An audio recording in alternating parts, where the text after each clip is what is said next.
welcome to PGSN and our coverage of the Pleasant Grove Vikings at the American Fort Cavemen. As you can see on your screen, it is a 4th ranked versus 2nd ranked matchup. A big one here. We apologize, and we will continue to apologize throughout the stream for the camera angle. As you can see, that's a broadcast booth across the field that AF wouldn't let us use. And so we came over here to try and find some power, and AF wouldn't let us use that. So we're kind of just going free like as hard as we can for this stream. So we're trying our hardest to bring it to you. We hope you enjoy it. And no hard feelings, but don't tune into KUTV. Absolutely. Like you look at our broadcast and you're just going to see people that really care about these two teams, especially Pleasant Grove. Like I care about the Utah football so much, and they're going to sing the national anthem now, and we're going to stop talking.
So as upset as I may be right now over the circumstances that we're broadcasting here, I am still extremely grateful that we have the opportunity to do this.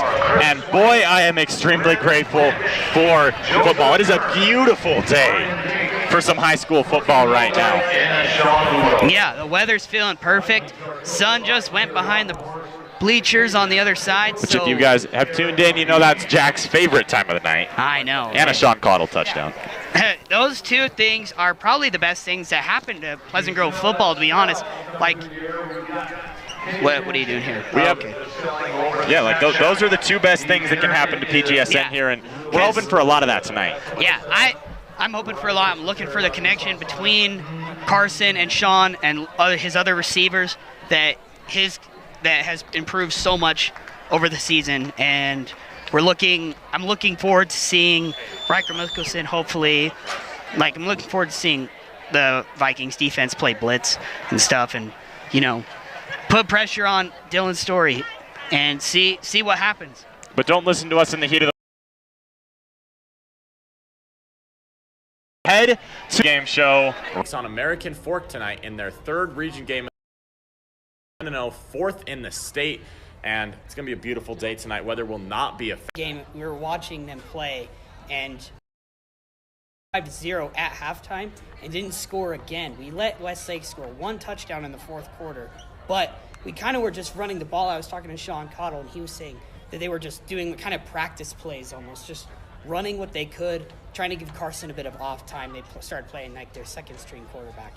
So Pleasant Grove was able to rest their quarterback and start just kind of have a practice inside of a game situation. Yeah, nobody really had eye-popping numbers last week. Carson had only 11 passes last season, but how good has his defense been? On the season, they have 50 tackles for loss, 30 sacks, 9 picks, and 7 forced fumbles. They have 3 more sacks per game than the national average. They have 4.3. The national average is 1.3. We've talked about it all season on the stream in the pregame show. There's really nothing else to talk about, just how good this defense has been. Yeah, I can't believe that. Like, the difference of 4.3 to 1.3 is extreme. And seeing just Pleasant Grove's defense really has been the way that we've been winning games, truly. Because we're 7-0, and there are 3 teams in the state that are still 7-0, I'm pretty sure. There are three 6A teams. Yes, and Pleasant Grove is one of them. AF is not one of them because they lost to Lone Peak last week in a nail-biter win for Lone Peak. And by just 1 touchdown in the fourth quarter. Lone Peak kind of got their just desserts. They won the game. They took the lead on a pick 6, just exactly how Pleasant Grove did it, but this time it was in Lone Peak's favor. But one thing that I saw last week is Tua Wolfgram could be taking over for Matt Morris at running back. Tua had 1 carry last week versus Westlake, and he could see a bigger role this week to give a different look to defenses. Those are from trustable sources, Tua Wolfgram himself, but you can see a lot more different looks for Wolfgram. I think he could be used as a passing back out of the backfield. Just, he's a bruiser though. He could get a couple runs up the middle. So I think the way the defenses are going to play it, AF hasn't seen anything. They've seen 1 play with Wolfgram in the backfield. So not really a bunch of film to see how Pleasant Grove's going to use him. So I think he'll be a big factor tonight if Pleasant Grove wants to win this game. Yeah, and don't count out Matt Morris at all because, he's still able to play. But I think that Tua he's going to take that starting role over him. In other news, PGSN player of the game was Bronco Winterton. He had 6 catches for 70 yards with 2 touchdowns. Just an amazing game. I wasn't one of the commentators that game. It was our other phenomenal commentator, Kimball Ray, and Alan, of course. But, watching there and talking to Sean and stuff, because I know him in person, he's just he was talking about, he said Bronco was probably the best player of the game. So I didn't decide this, but I did kind of think that it was going to be this. Yeah, Bronco didn't put up nobody really put up huge numbers, but 6 catches, 70 yards, both really, really solid lines, and then the 2 touchdowns kind of put a bow on the package. And another thing to really focus on this week is Dylan Story coming home. He started his career at Pleasant Grove. He transferred, and now he's making his first start versus Pleasant Grove. He's not coming off a good one, though. He played the worst game of his career last week. He had a passer rating under 30. Wow. And, obviously there's the classic PGAF rivalry, but truly this is a quarterback with a story with this team being kind of just being part of this team and then leaving to get that starting spot because Nick got it over him last year. And now he's coming back. And both PG and AF are phenomenal teams. So really it's going to be kind of the battle of the century almost. Dylan Story has played really well. Something I really expect Pleasant Grove to do to kind of counter Dylan Story is blitzing early. I think Riker is going to have a huge impact on those corner blitzes. I think as well, Dylan Story had 0 touchdowns and 3 interceptions last week. So bringing Riker off the corner, getting Dylan uncomfortable early, getting him in a spot where he has to make plays and you force him to be in that spot, I think is something huge. My bold prediction for today's game, I don't know how bold it is, but a prediction for tonight's game, I think Riker's going to have at least 2 sacks. We saw what he did coming off those corner blitzes against Lone Peak, sometimes dropping into coverage. I think Riker's going to have a really big game, and I think watching blitzes, not with just number 4, but also number 44, Trevin Gates, I think we could see a bunch of tackles for loss and some sacks racked up between those 2. Yeah, and I definitely think that is a prediction, but maybe not even a bold prediction. It would be bold to say you'd get 6 sacks or 5, but 2, I think it's going to be able to happen. Seeing how, Riker played against Lone Peak, getting all those sacks and helping the Pleasant Grove come back and stop Lone Peak's offense. So can Pleasant Grove push their winning streak to 8, or will American Fork bounce back in Utah's Game of the Week? Find out next on PGSN.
to American Fork Stadium for the coin toss. Captains are number 1, Brian Certain, number 2, Sean Cottle, number 3, Kale McCoy, who will be playing. Enough respect to for what they've done this season. Oh, yeah.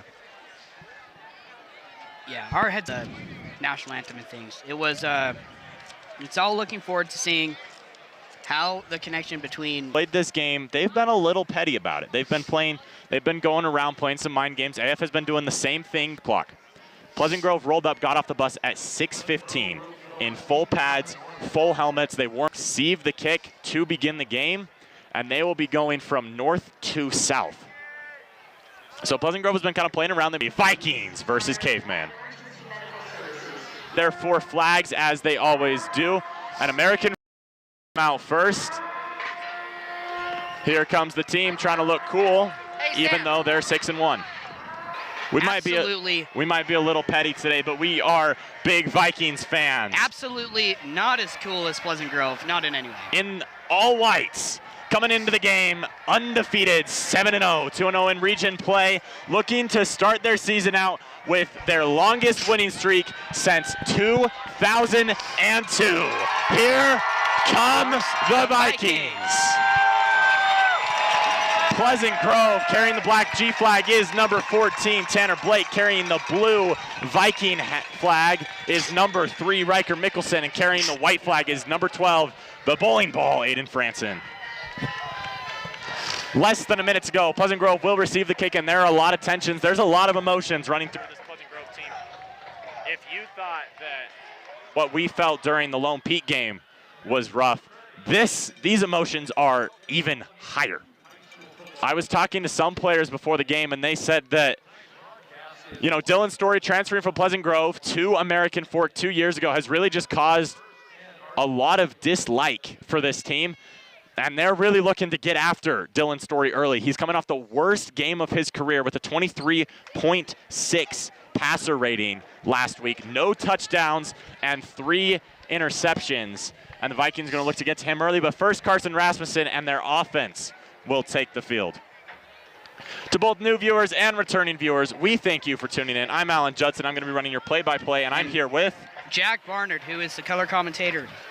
We thank you so much for tuning in to us. We know you have the opportunity to maybe watch it on a couple different channels, but we're glad you're here with us. We're going to try and make this stream as entertaining, as informative, and as fun as possible with you. The difference between us and those other streams is we go to school every day with these guys. We see these guys. We know how they feel. We know what they're looking to do this week, and that's really what sets us apart.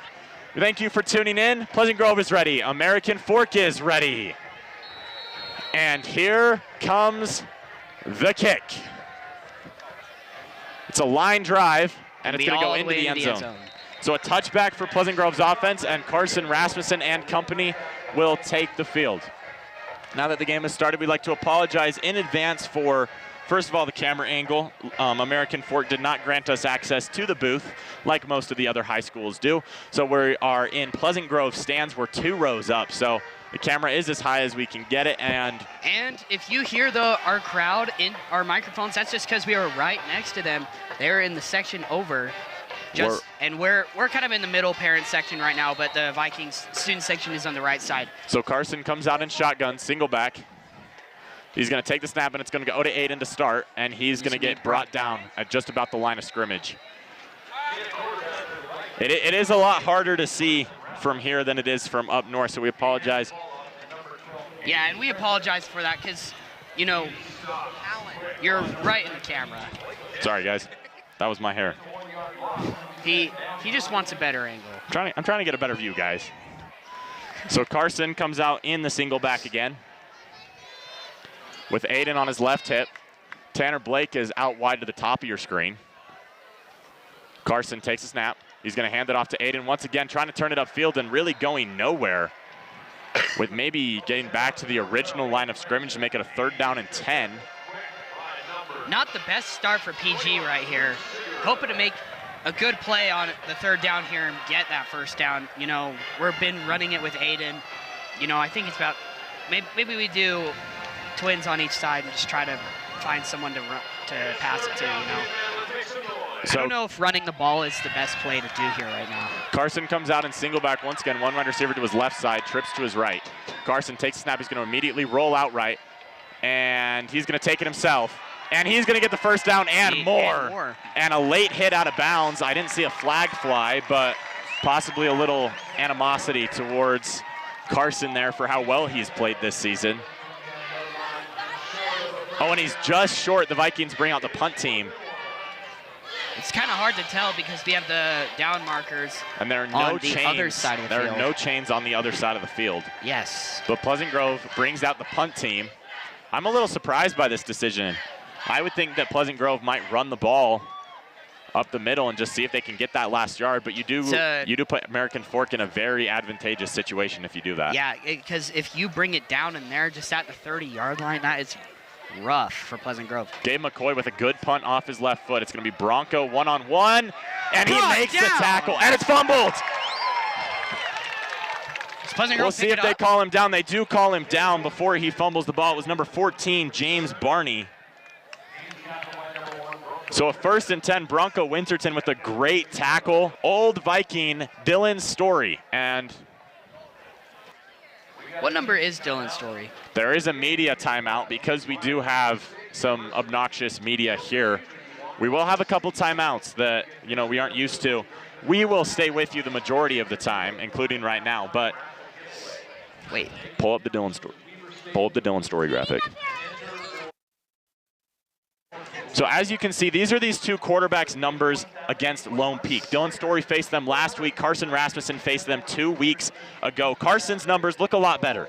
You know, Carson didn't play spectacular, but they look a lot better than 3 interceptions, no touchdowns, -24 rushing yards. So the Vikings are looking to get after Dylan Story just like Lone Peak did, and they're going to try and replicate those numbers that you see. American Fork lost in heartbreaking fashion last week against Lone Peak, the same way that Pleasant Grove beat Lone Peak with a pick 6 to take the win. American Fork lost 14-17.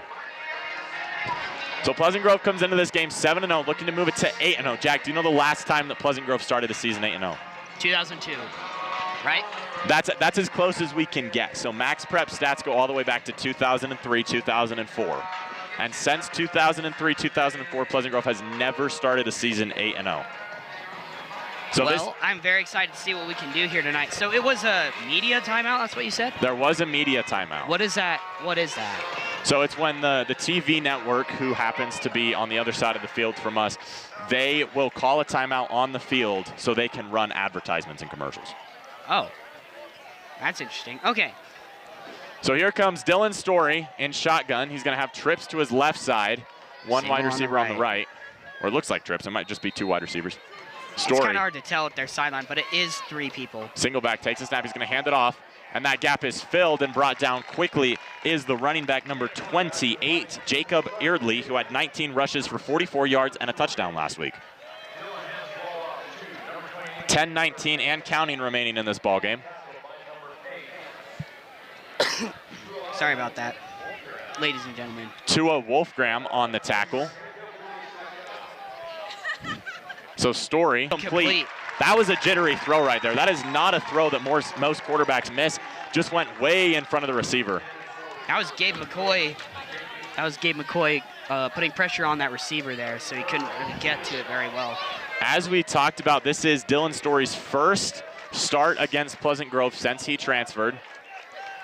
And the Pleasant Grove defense feels a lot of negative feelings towards Dylan Story. Yeah. They're looking to get to him early and often tonight. Ace formation for him. Single back right hip once again. Vikings back off after they showed blitz. They just bring 3. Story throws deep down the left sideline. And he is out of bounds. It's incomplete. And a ref signals he was inbounds. And he does fix his signal to incomplete. It was the umpire at the top of the screen who waved his arms above his head. He made me think for a second that he thought he was inbounds. It wasn't even close. Yeah, that was Sean Gottle that put pressure on that receiver there. It's a W moment. 9:45 remaining in this game as both teams have had 1 drive. Both teams have gone 3 and out. The Vikings have Bronco Winterton and Cale McCoy deep as Winterton comes back towards the line. As that is a sky-high punt. Cale McCoy is going to call a fair catch, and he drops it and then jumps on it very quickly. So I believe he's at about the 22, 23-yard line is where the Vikings are going to start out with this ball. 9:37 remaining here in the first quarter. We're tied up, 0-0. Yeah, basically, right there was it's almost just what an automatic touchback would be. So you're starting, it may seem bad because after he fumbled that, then he didn't get any yardage. But to be honest, that's like, it's going to be where you start most of the time after a punt. A lot of times. He called a fair catch, so if he had made the catch, he wasn't eligible to advance the ball anyway. Yeah. Trips left for Carson as either an American Fork player jumped or a Viking moved early. We'll see what they end up calling. So sorry. It's harder to see with their lower angle here. So there's 5 yards for Pleasant Grove. They're going to start out with the 1st and 5. A little easier for Pleasant Grove here, as they were less than a yard short of the first down on their opening drive. They get a little bit of help here. 9:37 remaining here in the first quarter. Carson, same formation as Trips on his left, one wide receiver on his right. Takes a snap. He's going to hand it off to Aiden, and Aiden pushes through the line for a gain of about 2 or 3. Looks like it's going to be about 3. It's going to be a 2nd down and 2. Aiden Franson has been getting a lot of looks this game, and as we talked about in the pregame show, expect Tua Wolfgram to come out for a couple of these formations as well. As he's not replacing, but he is kind of starting over Matt Morris now, which is different from the beginning of the season, although Matt Morris has been performing pretty well this season. So Ace formation is for Pleasant Grove as they stack receivers on both sides. Franson on Carson's left hip still. Carson takes a snap, looks left. He's going to step up in the pocket and run, and he breaks to the outside sideline, and he's still going. He gets out of bounds at about the 44-yard line. It's a 1st down for the Vikings, their first of the ball game. 8:49 remaining in the first quarter. If you hear us talking about the clock a lot, we have heard feedback that you guys can't see the clock, you want to hear about the clock, so me and Jack will do our best today to keep you guys updated. Bring up the clock as much as we can. On the clock situation. So 8:49 remaining here in the first quarter as the Vikings get their first down of the game. Sean Cottle and Tanner Blake come out towards us on Carson's left. It looks like there's nobody on his right side. They're stacking the left side of the line. It's going to be Matt Morris turning it upfield and getting a small gain, maybe a yard. So 2nd down, and we'll stick with 2nd down and 10.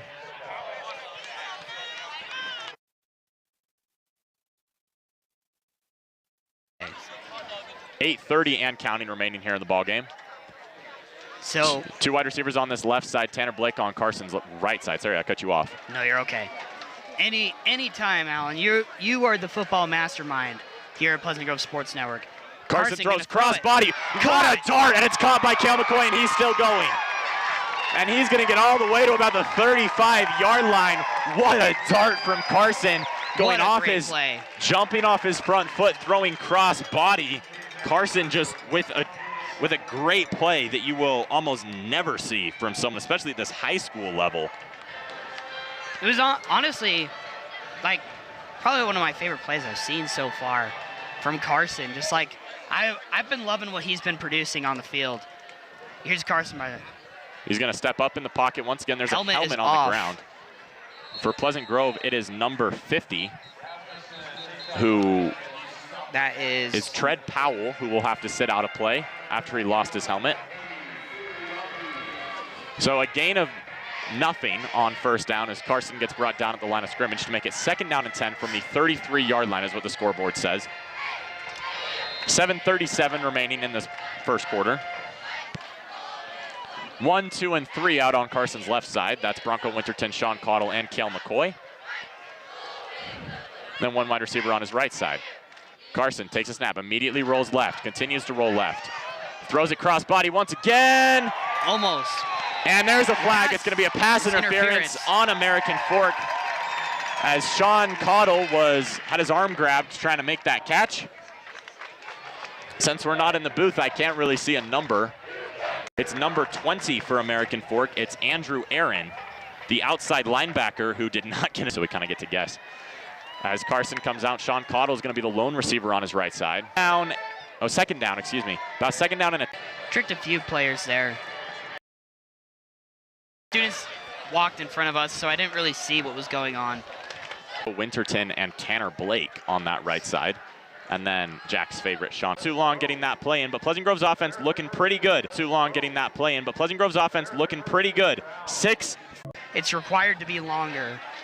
And short, and Pleasant Grove is going to kick. It's going to be Parker Hall. From Parker kicked a field goal or kicked an extra point in this game.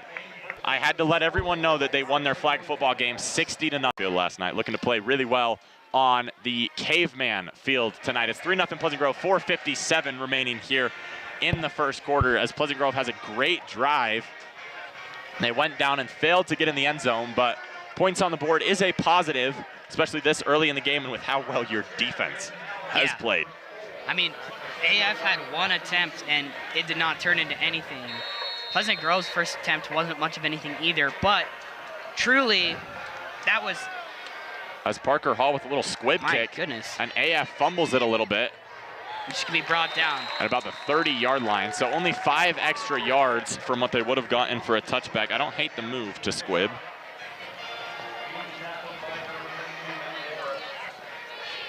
You know, yeah, the squid kick, which is just super low, right? Yeah, the squid kick is super low, super short. Just Not shoots super like short, a dart. But yeah. It's kind of like how we've been seeing from Rockwell. He always is kicking it like a penalty kick in soccer. The goal is to get it to someone who's not meant to return the kick, someone who's there to block. And so it raises your chance of possibly getting a fumble, possibly just a mistake that wouldn't be made by any other returner. So Story's out for the second time. Vikings show blitz. Rikers on the corner. Vikings do blitz, and they're going to hand it off up the middle and going nowhere. Gain of nothing on first down, second down and 10. But Tyra Brown, you know, barking some words at some other AF players. Matyra Brown and Levi Bezant combined for that tackle. I printed a new Pleasant Grove roster, and it's actually more incorrect than the other Pleasant Grove roster. The other one got used for 7 games straight, so it's starting to get a little crusty. But it says Riker Mickelson is number 23 when he is still 22. Or Riker 22. Riker shows blitz here, now backs off. He's number 4. Do not be confused. Riker's trying to jump the snap as Story gets that one out quickly. His first completed pass of the ball game. And it's going to be third down and short. Third down and maybe like half a yard. As 3:56 remaining here in the first quarter. As I don't know if you guys can tell, but there is a beautiful backdrop here. I'm not sure you guys can see it very well, but Pleasant Grove is looking to get a third down stop here. Story just completed his first pass of the ball game in shotgun here, has trips on his left side. As you can hear that Pleasant Grove crowd. Story takes a snap, they're gonna hand it off, and there was a whistle blown first. A false start on American Fork will back them up 5. Be 3rd and 6 here. I didn't hear a whistle, but I'm gonna credit that to the Pleasant Grove student section who's standing about 10 feet away from us. That's it for an away game, you know. I think they have just as much as American Fork does. Yeah, pretty much. Matyra. So I think Matyra Brown might be on the wrong side of the ball. Now he's back to where he should be. So is what AF has to do on this play. It's a third down and 6 now. You think they have to turn to the air with number 6. Takes a snap. Throws it outside on a little swing pass, and Trevin Gates cannot. It will be a first down and 10. It looks like Pleasant Grove is going to blitz Riker on almost every single play, and that Erdley out to the left side, and that's who the ball ended up going to. But expect Riker to have a huge impact as the chains get moved with 3:02 remaining here in the first quarter. That's a mistake for Pleasant Grove, something you don't see this deep to Erdley. Erdley has a hole and more. He's at the 20, and he gets side from the 12-yard line. Here's Story in shotgun, 1 under.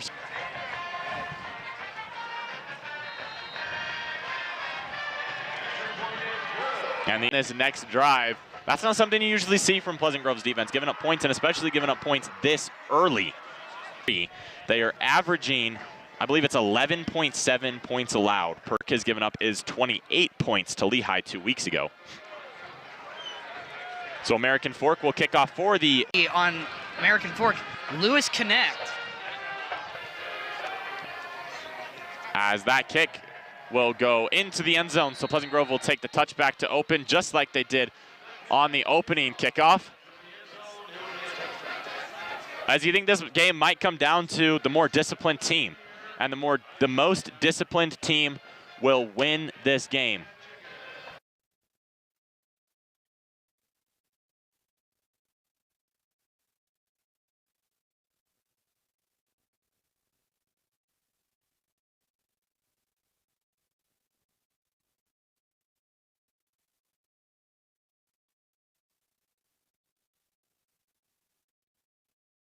And make something out of it, throws it to out of bounds to the sideline. Good play by Carson to get rid of it and make it a 3rd down and 5 instead of a 3rd down and 13. So Carson doing all he can do. So 3rd down and 5, they converted on 1 3rd down already on this drive, looking to keep it alive and take the lead back. That's what we love about Carson. He's just such a smart quarterback, you know? Always trying to make the best decision possible on the field. Really, I haven't seen a lot of, like, not the best decisions. Yeah, Carson's been playing really well, just doing great fundamentals, and that's really led to Pleasant Grove wins, as Carson will take the snap, drop back, and now he's going to run forward. He's got some green grass in front of him. He's got room. 35-30, 25-20, 15, He's got to go all the way. Touchdown, Pleasant Grove. Carson Rasmussen. I fell backwards. That's insane. H-I-M is how you spell Carson. Rasmussen. What a run on 3rd down and 5. My man, goodness. Oh man, it's fun to watch Carson Rasmussen. He is such a great quarterback. In the excitement that we had, I started jumping and tripped and fell over backwards. So that was quite the play to watch. Carson Rasmussen, holy cow. That might be the highlight of the season for Pleasant Grove. Takes a 3-point lead with 8 seconds left in the first quarter. As you mentioned while we were taking a break to fix our connection a little bit, you mentioned, you know, you might be feeling a little bit like Pleasant Grove lost some energy, but that brought a lot of energy. Right back. We poured gasoline on the fire, and it is back. A 64, I think it was 64-yard touchdown run for Carson Rasmussen. He is gassed. And he's grabbing a cup of Gatorade and taking a breath. Man, Carson Rasmussen.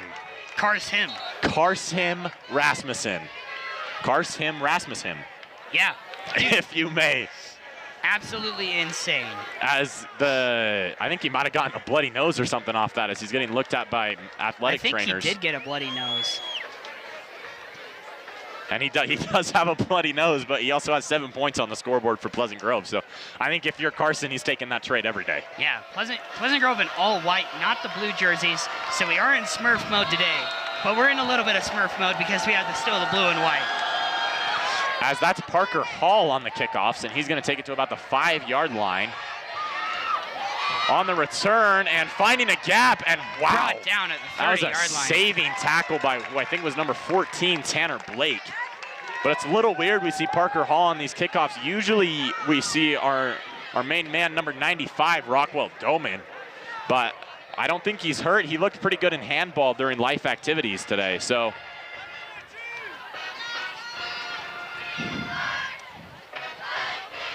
not a lot of dilemma here for Pleasant Grove as they're up 10-7, 1.1 remaining in this ball game. In the first quarter. We still got a lot of time left in the ball game, but here's Story in shotgun, one running back on his left hip. This is going to be the last play of the first quarter. Riker shows blitz again, trips on the left side. Now he backs up into coverage. Story to the sideline, and that will end the first quarter. So on your screen now, or hopefully On your screen soon will be a QR code that will take you directly to a PayPal where you can donate to our PGSN program. This money goes directly back to our program, 100% of it, and is spent on merchandise, upgrading equipment, which we are looking to do a lot of this year, and allowing students to travel to Georgia this winter, including me, Jack, and our producer, we're all sitting right here, to travel to Georgia this winter to broadcast the Vikings out-of-state basketball tournament. There are also options for companies or individuals to promote and broadcast commercials on our streams. If you are interested in this option or have any other questions, email Russ Mayo, whose information is on screen. Thank you for your continued support of PGSN, and we'd really like to thank you for tuning in tonight. We know it's a high-stakes matchup. We know there are other places that you can tune into, but we're really glad you tuned into this one, and you're here with us tonight. It's 10-7 after 1.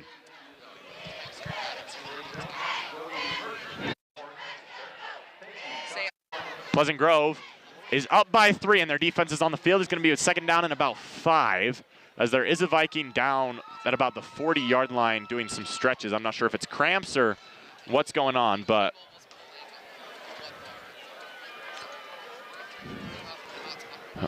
we are getting word that you guys caught the stream for the great touchdown run. So we're glad you guys saw that. You didn't miss much while we were reconnecting it. We tried to do it at a perfect time where there was a little bit of a kickoff. There was a little bit that you weren't going to miss a ton of. And we were right. You didn't really miss much, but we got back just in time for the most exciting part of the game. So we're looking at what Pleasant Grove can do right now to either to stop American Fork and be able to sorry, I don't know what I'm saying anymore. Well, really for American Fork, like you were saying, to stop American Fork, it's been that run on the outside that's really been the Vikings' kryptonite. It's been Jacob Erdley going around the tackles, and it's going to be sealing those edges that's going to give Pleasant Grove the advantage that they've had on defense all season. Sealing the edges not only will keep Erdley in check, but it'll also keep Story from running and doing what you don't want to see him do. So in the first quarter, there was a Parker Hall 11-yard field goal, a Jacob Erdley touchdown and extra point for American Fork, and then the Carson Rasmussen 60-plus yard touchdown paired with the Parker Hall extra point. That's how we got where we are now as we wait for the teams to take the field here in the second quarter.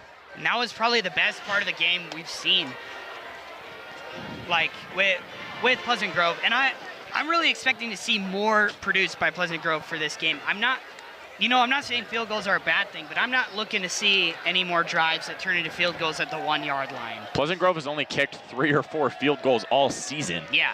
So not something we usually see from this offense, and I'm a little surprised Coach Walkenhorst didn't go for it on the one. But here's Story in shotgun with the running back on his left hip, takes a snap, looks right, throws right over the middle, and it's incomplete. Out in front of the outstretched arms of number 8, that's Josh Andrus, the 6'3" senior tight end. One wide receiver that we really need to watch for this American Fork team, I know you guys can't see numbers very well, is number 3, Jet Nelson. And if you're a BYU fan and you're up to track on recruiting and everything, that's a name you'll recognize because he's committed to play for the Cougars next year. Story and shotgun once again as the Vikings did jump. I'm not sure he went over the line of scrimmage. Oh, it's a false start. Yeah. It's going to push American Fork back 5.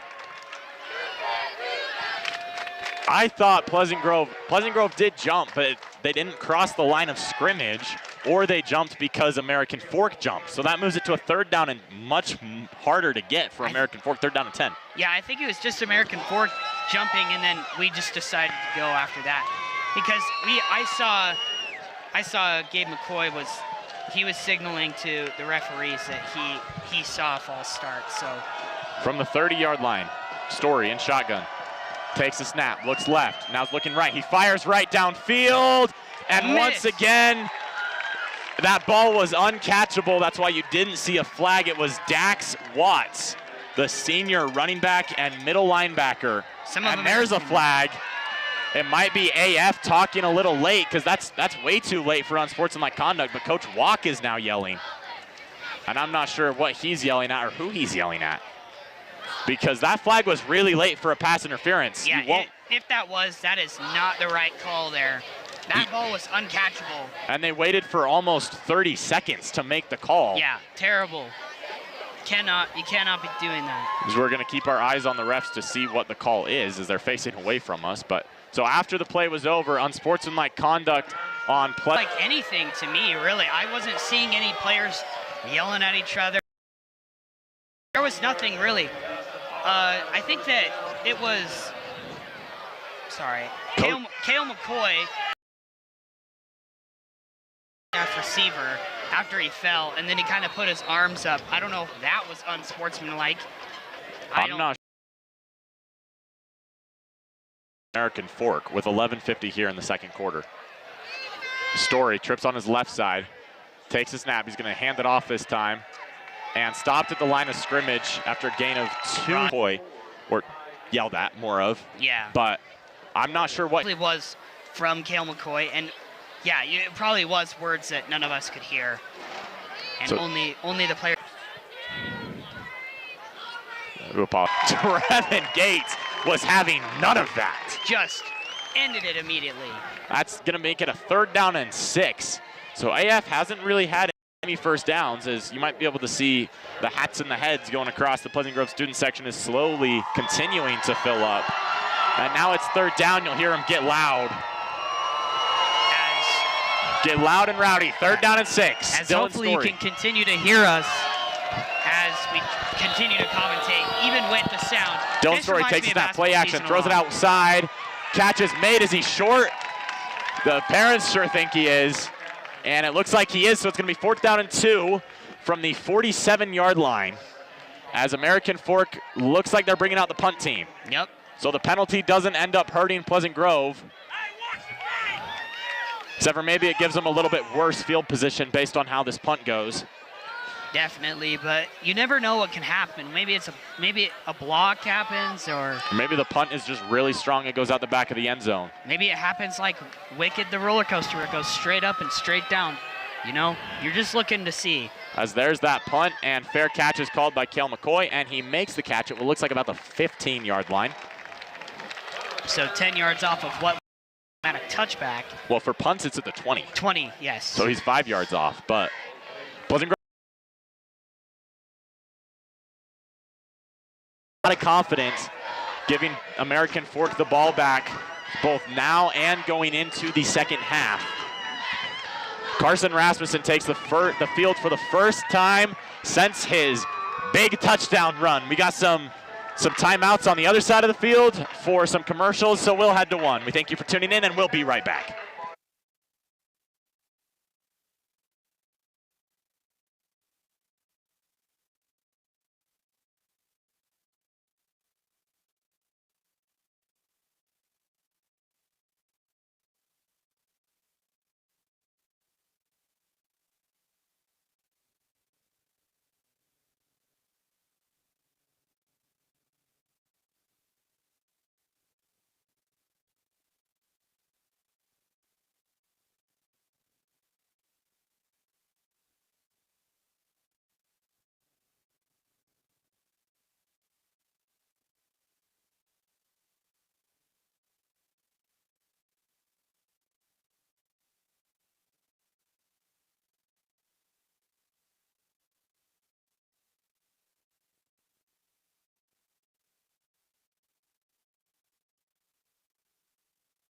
And we welcome you back. 9:45 remaining here in the second quarter. It's Pleasant Grove 10, American Fork 7. Tanner Blake is out on the wide on the right side. The kind of left side of your screen is Tanner Blake. And then there's one wide receiver on the left side. I believe it's Sean Cottle. Blake goes in motion. Rasmussen takes a snap. He's going to give it to Franson. Franson is going to get brought down at the line of scrimmage to make it a 2nd down and 10.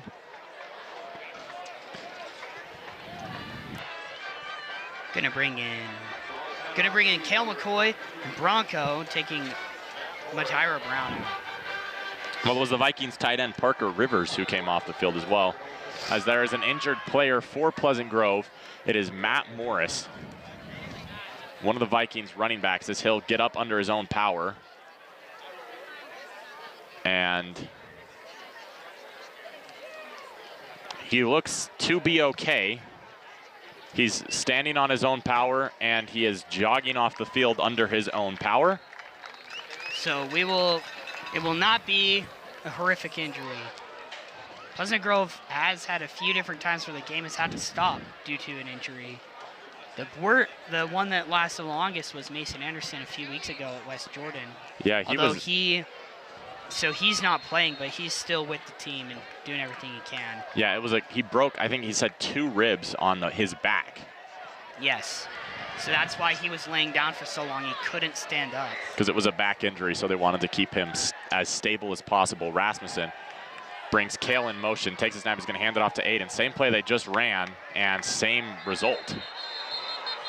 They've ran that same play with Aiden running it through the middle, and I'm not seeing much success from it. I'm questioning whether they should keep doing that or not. It's 3rd down and 10. We did see a couple plays where it succeeded with Aiden when he kind of he got some momentum. He was running downhill and he barreled through a couple players. But this American Fork defensive line is extremely tough. Rasmussen with the hard count, trips on the right side, Twins on the left. So an empty set. 8:30 and counting here in the second quarter. It's Pleasant Grove 10, AF 7. Rasmussen now has a single back. Takes a snap, looks left, continues to look left, throws left, down the field, Sean Cottle. Almost It's caught. incomplete, and I think we should have seen a flag, and as you can hear, so does Pleasant Grove. People are angry about that one. So the reasoning that Pleasant Grove wants a flag there is the American Fork receiver was not facing the ball. So it's up to the ref to decide if he was making a play on the ball or a receiver as he was defending that pass. And the play on the receiver, if you were making a play on the receiver, it's a pass interference. If you're making a play on the ball, then there should be no penalty. So the ref decided he was making a play on the ball. But he wasn't even facing. So that's the dilemma. They have to see, because it's counted as a play on the ball if you're reading how as Gabe McCoy barely gets that one off. And he's gonna get a good bounce for Pleasant Grove. It's gonna bounce all the way to the 40-yard line. Really, so 60 yards to go for Dylan Story and his offense. Not the way we wanted that to end at all, That was a good read by Carson, seeing Cottle go down on that I'm blanking on the term now. He was running just running a streak route from the slot. That's what it's called. Seeing the slot receiver just running his streak. He had the right read and just couldn't make the pass. Yeah. But as you were saying, he wasn't facing the receiver. So it's counted as making a play on the ball if you're reading where the receiver is trying to catch and putting your hand up. So I think the ref decided he put his hand up just early enough, just in time to not call that a pass interference. I don't agree with the call, but the call was made or not made. Yeah, just not the way you thought it would end up. So American Fork is gonna go onto offense, and if they can play music any louder in this stadium, then I wouldn't have to yell directly into my microphone so that we don't get copyright strike. We did refer to it as a state-of-the-art facility, which it kind of is. The lighting is one of, if not the best in the state. And the sound system is also really good, as you can tell. It is definitely state-of-the-art in the idea that they also do a lot of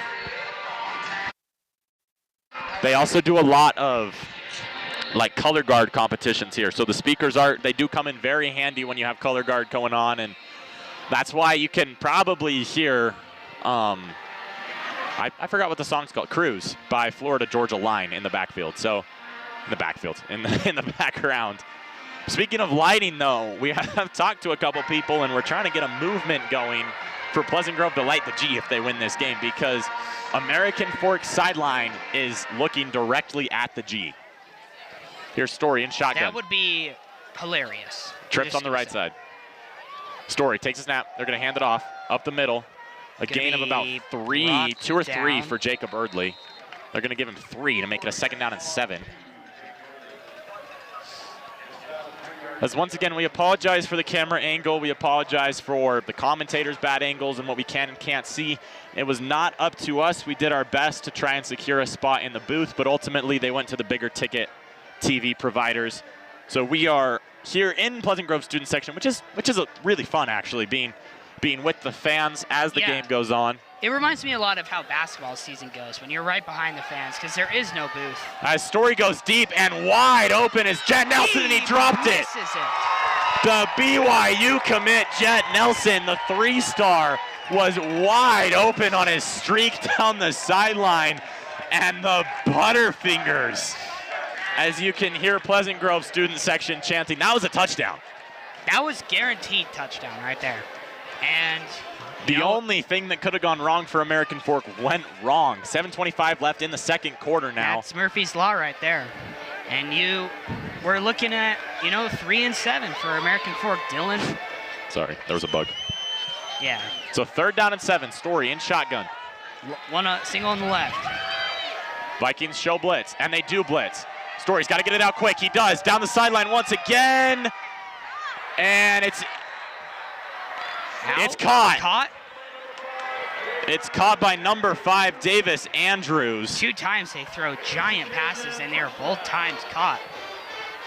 7:19 left in the second quarter as American Fork will hurry up on offense. Just a great throw by Story, and that's just a big pass here in this situation. I don't agree with the call for American Fork to take a deep shot on 3rd and 7, but it worked out for them. They are on the 18, so they're in the red zone. And now they'll look towards their sideline. It looks like the refs are having a conversation. Maybe since there's TV here, they have the ability to review, but I doubt that. Because how sanctioned could that be? I mean, we're taking TV timeouts, so. That's true. So do we get the benefits of TV of the in general review? Or no? Yeah, here's Story in shotgun. He takes his snap. He's going to hand it off to Erdley. Erdley up the middle will go basically nowhere as whistles are blown. They're going to give him a gain of maybe 1. High school football is just like 1980s football with no reviews at all. There was no camera angles. It was what the refs saw, and that was what went. So you're looking at that, and sometimes less than ideal situations happen. But yeah, 2nd down and 9 with 6:45 and counting remaining in the first half. Story in shotgun. He's got no one on his right side, at least split out wide, and then 2 wide receivers on the left. There are tight ends. There's 1 tight end on that right side of the line. 2 tight ends, excuse me. They're going to hand it off to Erdley, running to the strong side, and there's a flag. It's either going to be a face mask on Pleasant Grove or a holding on American Fork, and I can't tell which. My biased opinion would say it's a holding, but we'll see what the refs' hopefully unbiased opinion says. As neither team really knows what the call is going to be either. They're standing pat, and now American Fork is backing up, so I believe it's the holding call, which will back it up to a 2nd down and 19 from the 27-yard line. So Dylan Story's got a lot of room to go. 19 yards to be exact. If he wants a fresh set it down, 6:25 and counting here. As AF's looking over to their sideline with 15 seconds on the play clock. Story's got a running back on his left hip, 2 wide receivers on both sides. Excuse me, just 1 side. Empty set on the right. Story takes a snap. Throws out wide left quickly, and a great tackle made. The assist between Tua Wolfgram and Gabe McCoy. Less than 6 minutes left to go here in the first quarter as it's 3rd down and 19. So Pleasant Grove looking to limit a big play. If I'm American Fork, I'm just trying to get about 10, 12 of those yards on this play, and then you're looking set up for a 4th down. Whether you decide to kick the field goal or go for it, you're looking at a lot better situation. 5:35 remaining here in the first half. Story in shotgun's got a running back behind him. He takes a snap. He's going to drop back, look for the end zone, throwing to the end zone way too far. That was Jet Nelson, the intended receiver. I think that was a great throw by Story. The Vikings were playing really soft zone, and Story threw it, kind of what I said, going just for 15-ish yards. Not going for the 1st down, but going to make the 4th down way more manageable, and the receiver was thinking touchdown. But American Fork is going to kick a field goal here. It is going to be a 43-yard kick. They're looking to tie it up with 5:24 remaining in the first half. 4th down and 18, so I'd be shocked to see a fake. It's the kicker, number 14, Peyton Ruth or James Barney. I'm not sure which. Is that 2 14s? Yeah. As the kick is just short. Not just short, it's way short and wide right. So Vikings will keep their 3-point lead, and they'll get the ball at the 26-yard line. 5:19 remaining here in the first half. Look at that replay there. Way off target. As the Vikings sideline was super hyped up about that.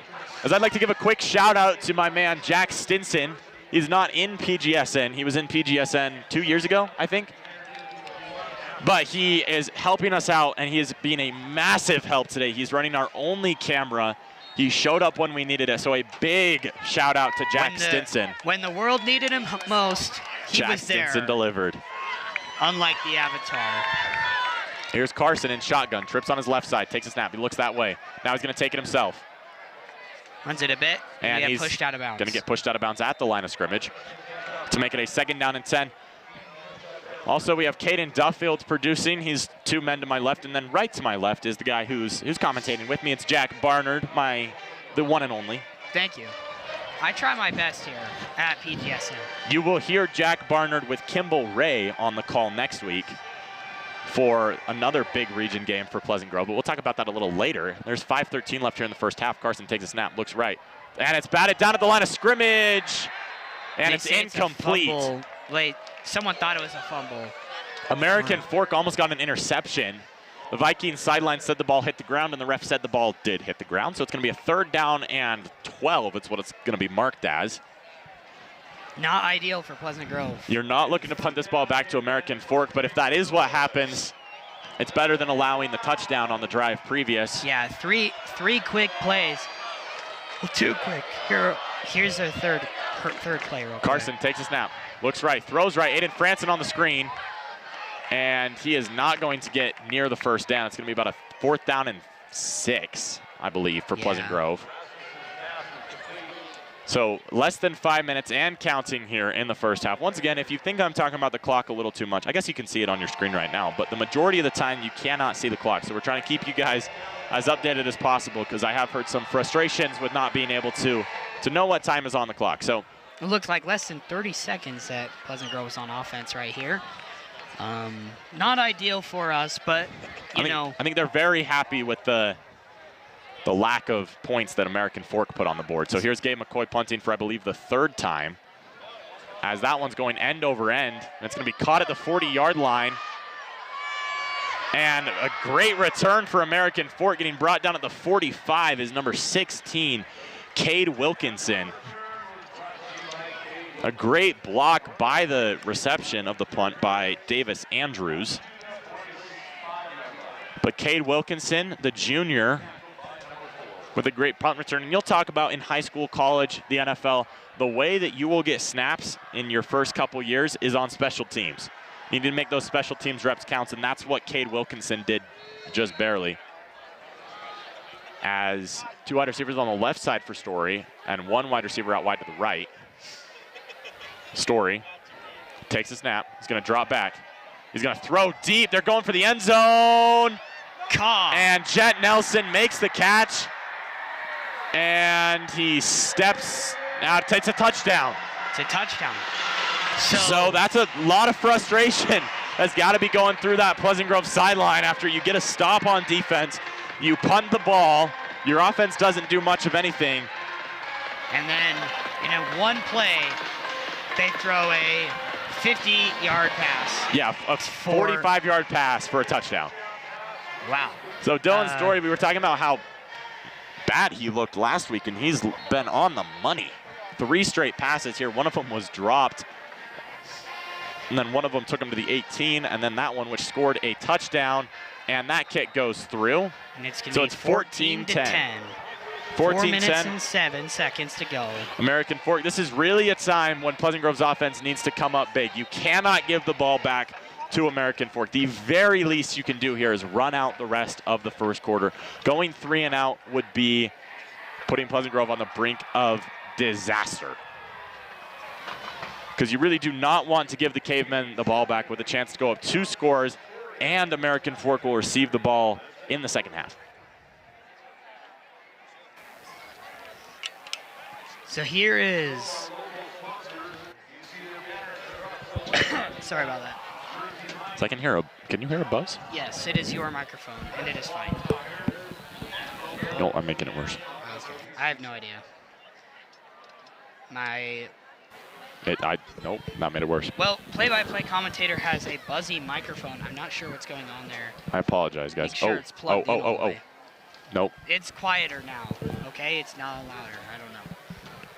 I'm so sorry. So there's a player down right now. We're not sure who it is, what team it's on, which team he is on. So yeah, both teams have members of their training staff out there, so no way to tell that way who it is. I believe there's a Viking coach out there, so I think it's a Viking down. 4:07 remaining here in the first half. American Fork leads 14-10, as I feel like when I'm not talking, the buzz gets louder. I think that is true, actually. But our condolences go out to the player. Camera's not on him right now. We do like to keep the camera off of injured players.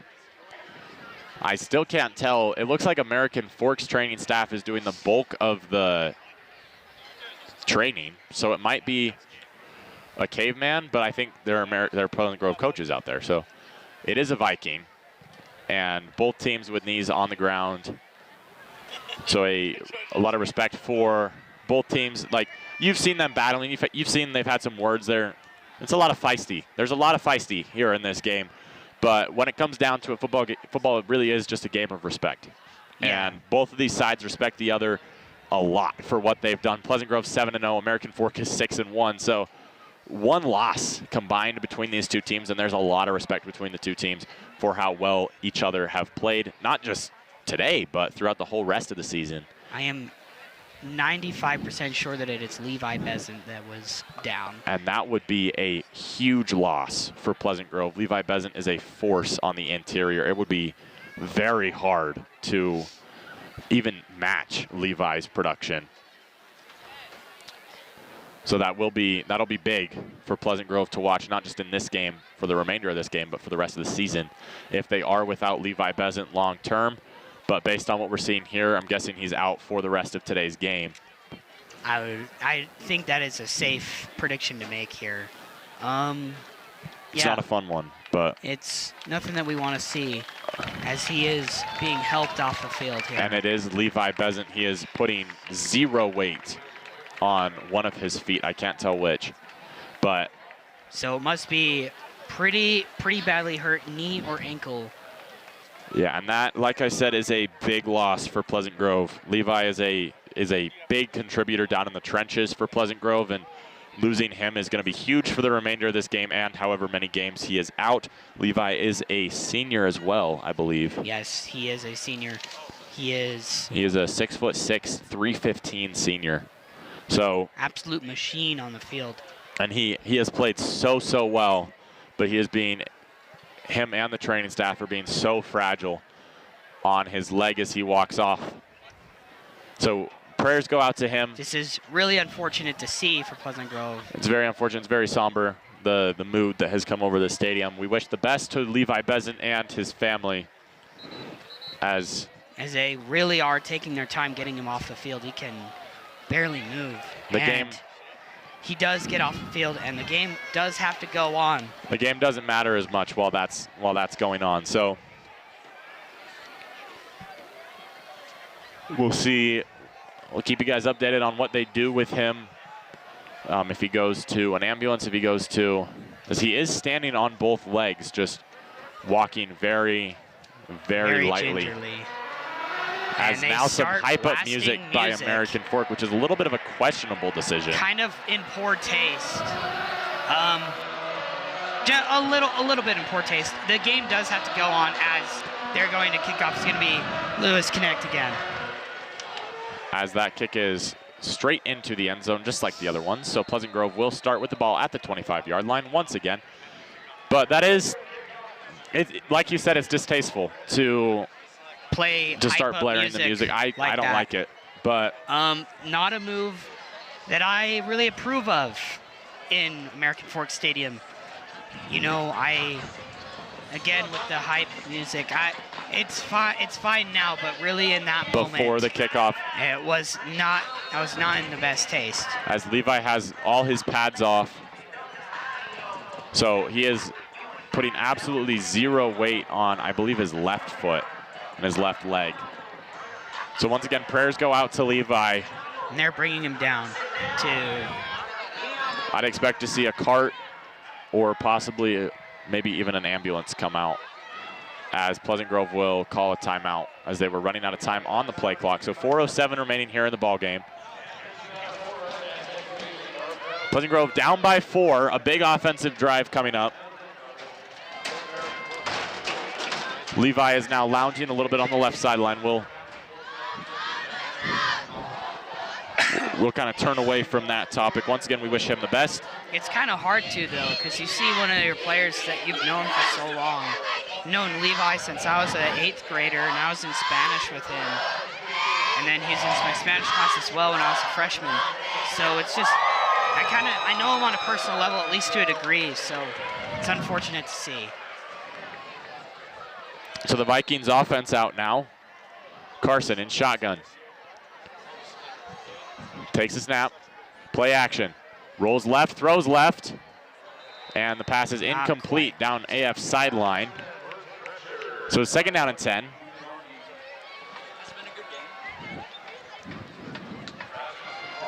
So 4:02 remaining here in the first half. Pleasant Grove's just looking to, obviously they're looking to score a touchdown here, but would not hurt to go into the half just down 4 and make some adjustments. Yeah.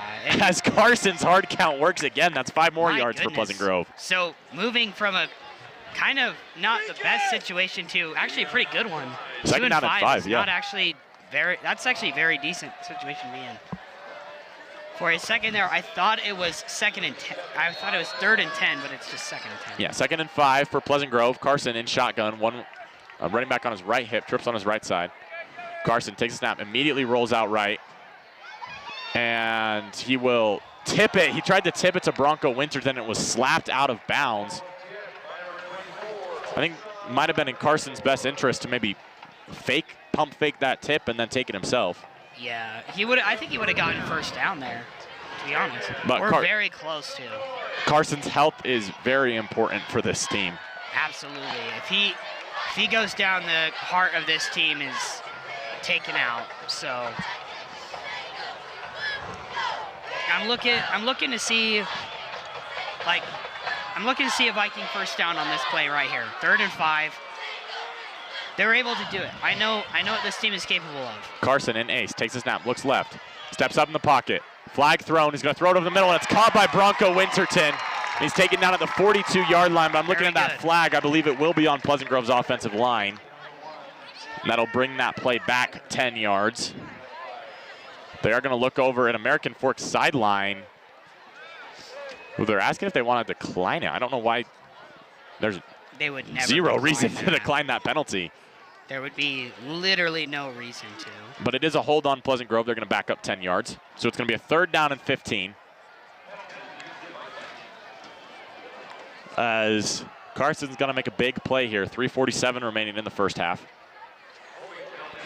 The Vikings offense has been struggling. It's been a big run by Carson and then one sustained drive, and that's been about it for Pleasant Grove. They've gone 3 and out all their other drives. Trips on the right, single on the left here. Carson takes a snap, looks right. He's going to run it himself and just go down after a gain of about 5. So it's going to be 4th down and 10, and the Vikings send on the punt team once again. 3:28 remaining in the first half. This is a big spot for Pleasant Grove's defense to come up and make a spot. Obviously, a turnover would be massive for this Pleasant Grove team. And look, there's a good chance of a mistake by number 16, Cade Wilkinson on American Fork. He had a big return on this last punt, maybe looking to one-up himself, and sometimes that can lead to mistakes. It's true. As Gabe McCoy, the punter, gets it off. Wilkinson makes the catch and gets brought down immediately. So like I said, that was a mistake. That was Riker Mickelson right there that brought him down. I'm looking to see more production from Riker Mickelson. In the pregame show, he predicted he would have at least 2 sacks. And we have yet to see. American Fork's defensive line has been doing well on blocking A mistake I think Pleasant Grove has made is they're blitzing with Riker every single play. At Lone Peak, they brought it in at halftime. They brought Riker blitzing, and it succeeded really well when it was a little bit of a surprise. You didn't know whether or not he was blitzing. So I think something big for Pleasant Grove is fake the blitz and then have Riker drop into coverage and try and confuse Story and get him to make a mistake. Because as we saw last week, if you want to beat AF, you need to get turnovers, you need to generate turnovers, you need to generate mistakes. Pleasant Grove's offense has gotten a lot of offsides as Story in shotgun. As it's going to be a timeout, a flag is thrown, but I think they're going to say American Fork called a timeout before the play clock ran out.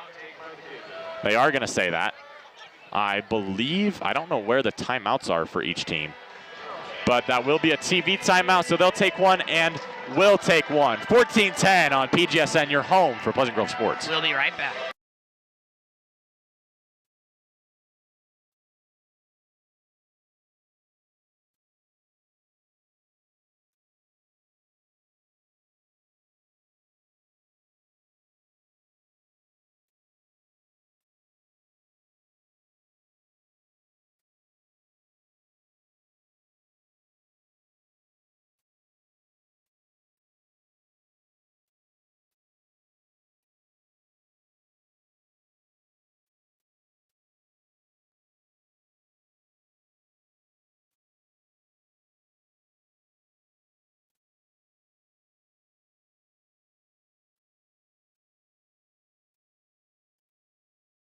So Story drops back, steps up in the pocket now, and he's going to get brought down after a gain of about 1 to second down and 9.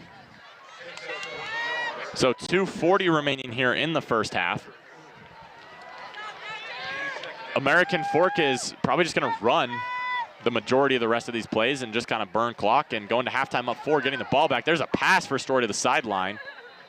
Be pushed out of bounds, not quite for the first down. Short of the first down, it's going to be 3 and short. 3rd down and 4, I think. 3rd and 5. So 3rd and 4. Like you were saying, that we need to just not have Riker run the blitz every single play. You know. Trips on the left side for Story. He's in shotgun. One running back on his right hip. Story takes a snap, looks right, throws over the middle. Flag is thrown, and they're going to say the pass was complete. I'm not sure what the flag would be. Probably, likely a pass interference on Pleasant Grove, which would be declined. They take the yards. That's what American Fork thinks it is, so. No one's really quite sure.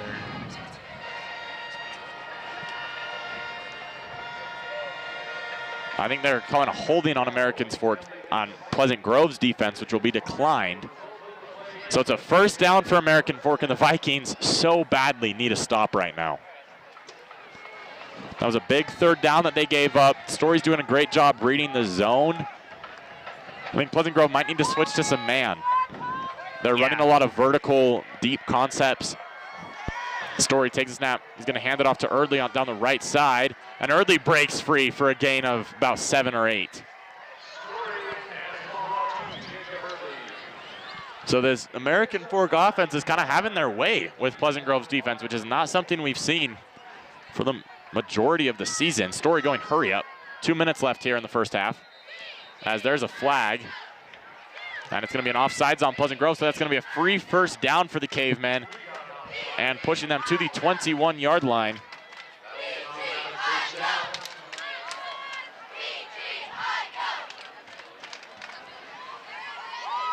$1:59 remaining here in the first half. This has been a half of mistakes for Pleasant Grove. They're still very much in this game. Game could get out of hand quickly if they allow a score here. Anything but an extra point, a field goal. Yeah, I'm hoping Story throws for the end zone here. Caught. And it's caught for a touchdown. I'm not sure who that is, but there's a cornerback on that far side who is just not doing well against those vertical concepts. I think it might be Bronco Winterton. That's the 3rd touchdown for American Fork. I think that might be their 3rd that's kind of been on that deep route, on that vertical concept.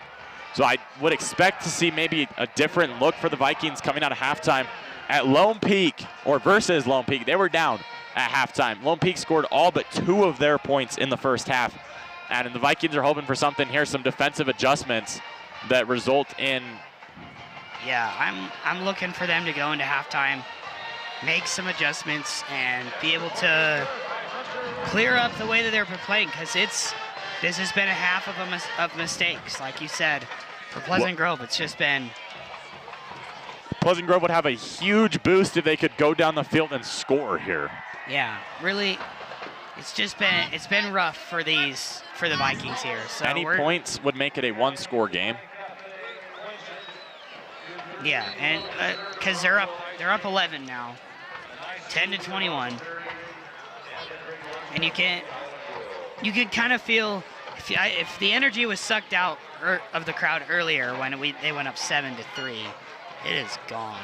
Like the whole mojo of the stadium is very gone for Pleasant Grove. American Fork's defense has come out very prepared, and they have played their game so far. The Vikings are staying in it for now, looking to score on this drive, as American Fork will kick off for the 4th time tonight, as that kick will maybe give Riker, nope, they're going to start it with a touchback once again. So 1:53 remaining in the first half. That's what Carson has to work with, 1:53 and 1 timeout, as Pleasant Grove could badly use a score here, not only for the points, but also for that momentum boost, which we talked about in Lone Peak. Momentum's huge.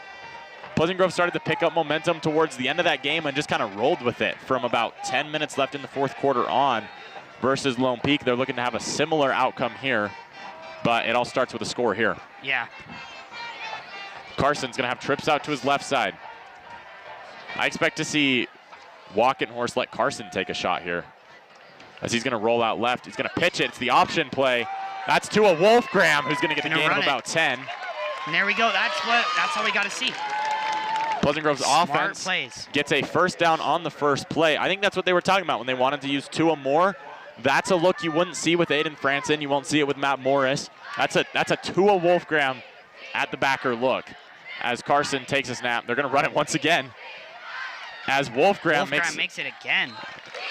Gets a gain of about 6 to make it 2nd down and 4. Pleasant Grove needs to get yards quick, and they are going to go hurry up. Carson takes a snap. He's going to pass.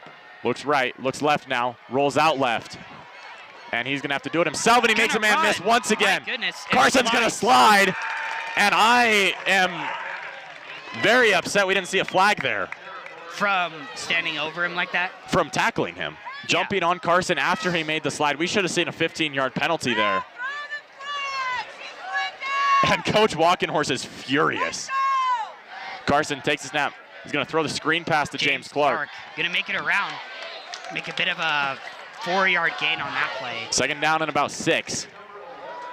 As there should have been a flag on that play. I'm very upset about that. 40 seconds to go. Carson, he's got twins on the left side. I think that's where he's going to go with it. He's going to step up in the pocket. He's going to take it himself once again. He needs to get out of bounds. And he is going to get out of bounds to stop the clock. Just in time. So 29 seconds flat. Pleasant Grove needs a first down here if they're going to do anything. It's 3rd down and about 6. I think one thing I'd like to see Carson do, and I think he's improved on it throughout the season, is being a little more patient and standing in the pocket. I think he's got jitters right now. He's just looking for yards. But standing in the pocket, he's got the legs. He's able to move out of it.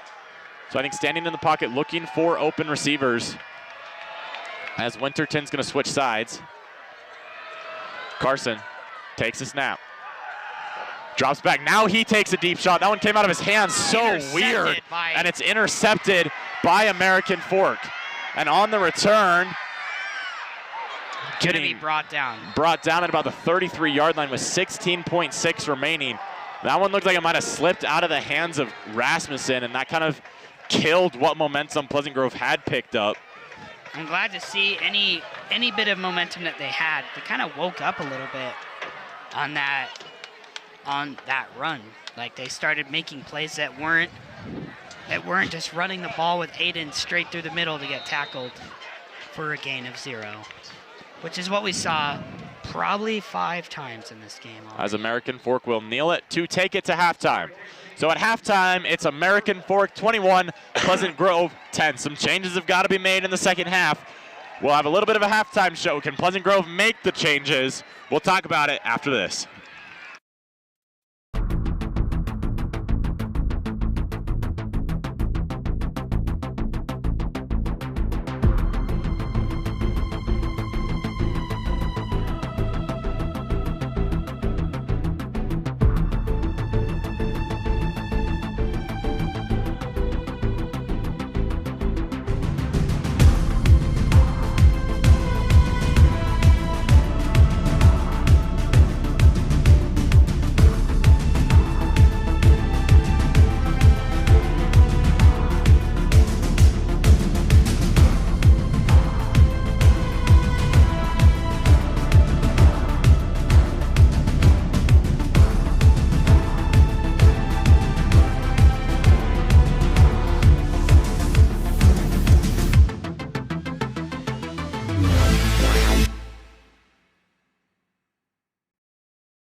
As we will go to a quick player spotlight on one of our commentators, Kimball Ray. You will hear Kimball Ray commentating next week with Jack Barnard here as Pleasant Grove takes on Skyridge. He is a Viking.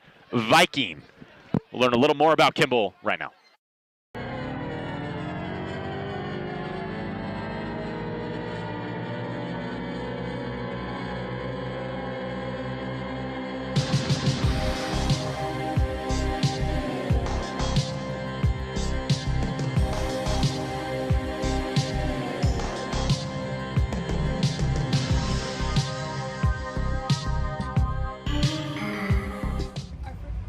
My team goals are bring the team closer together. I know it's kind of almost the end of the season for most of us, but I think a tight team is always the most important. Some of my personal goals for the team would probably be don't take last and always be there when someone needs me. Personal goal of mine, make sure I pass high school, that's kind of important. And then for the rest of life, I really want to serve a mission. My hobbies, I have to go with mountain biking. It's just something I do a lot, I guess. And skiing is a big one. I love that one. My favorite subject's gotta be sports broadcasting with Russ Mayo and Alan Jensen and Jack and Caden and Dawson and others. It's pretty special group of kids. Favorite food, gotta be Wendy's sushi on Wednesdays because it's not $10, it's $5. Favorite scene from a movie, probably when Captain America finally gets Mjolnir. That was pretty special. I'm a big Cap fan because America's the best. Best part of Pleasant Grove, besides just the fact that we are Pleasant Grove, is how tight everyone here is, and the fact that we have a G on the mountain is kind of a flex. Skiing, 10 times out of 10. I don't care if it's not even snowing outside. Swimming, it's not for me. Hiking, it's just skiing, but you're walking instead. Silly. I have 3 siblings. I have all brothers, no sisters, so that's always been fun. I love other sports. I would consider myself athletic. I don't know if other people would, but I'm a huge fan of football, and I would say skiing's a sport.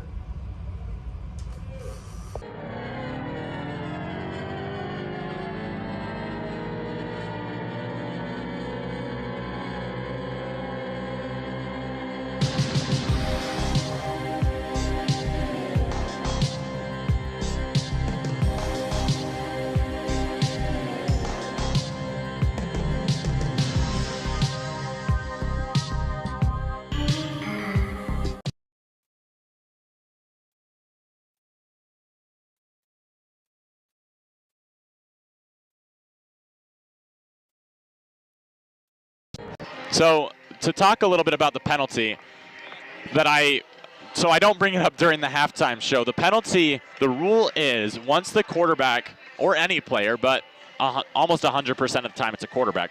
Once a player starts their slide, you cannot hit the player. That's the rule. Doesn't matter if you've already dove, doesn't matter if you've already launched yourself, you cannot hit the quarterback once they have begun their slide. Carson was fully on the ground when he got hit. So I'm frustrated that there was not a penalty call there. Maybe my timing was off when I was watching it, but that is what I saw. That's why I was a little frustrated about the penalty call. And then the pass interference call, we talked about it a little bit on the broadcast, but clearing up the pass interference call, or I guess the lack of the pass interference call on Sean Cottle, the refs had to have decided that the cornerback was making a play on the ball, because no matter what play the receiver makes on the ball, as you could see, it was an underthrown pass. Sean had to come back to the ball. No matter how bad the throw is, if the receiver is making a legitimate play on the ball, which Sean was, the ball hit him in the hands, the corner also has to be making a play on the ball, or he will get flagged for a pass interference. So Pleasant Grove's coach specifically was extremely frustrated that the pass interference wasn't called, because it didn't look like the Caveman corner was making a play on the ball. It looked like he was kind of taking a step, like he was just doing what he could to keep Sean from catching the ball and turning upfield and getting even more yards than he was going to get from the reception. So that's what stemmed the frustration on the missed penalties. We'll talk about missed penalties. We'll talk about those specifically probably throughout the rest of the game, especially if this game gets close, because those are some big penalties. If you get the call for Carson sliding and the late hit, that takes you to about the 33-yard line, and you play that last drive a lot differently if you're at the 33. You're just looking for points, because it would be a one-score game no matter how many points you get. So you play that totally differently. So I'm sure Coach Walkenhorst is extremely frustrated about that, but I'm sure he's also a little frustrated about his defense as well. But we will come into a halftime show after we talk about our teacher of the game, Aaron Summerall.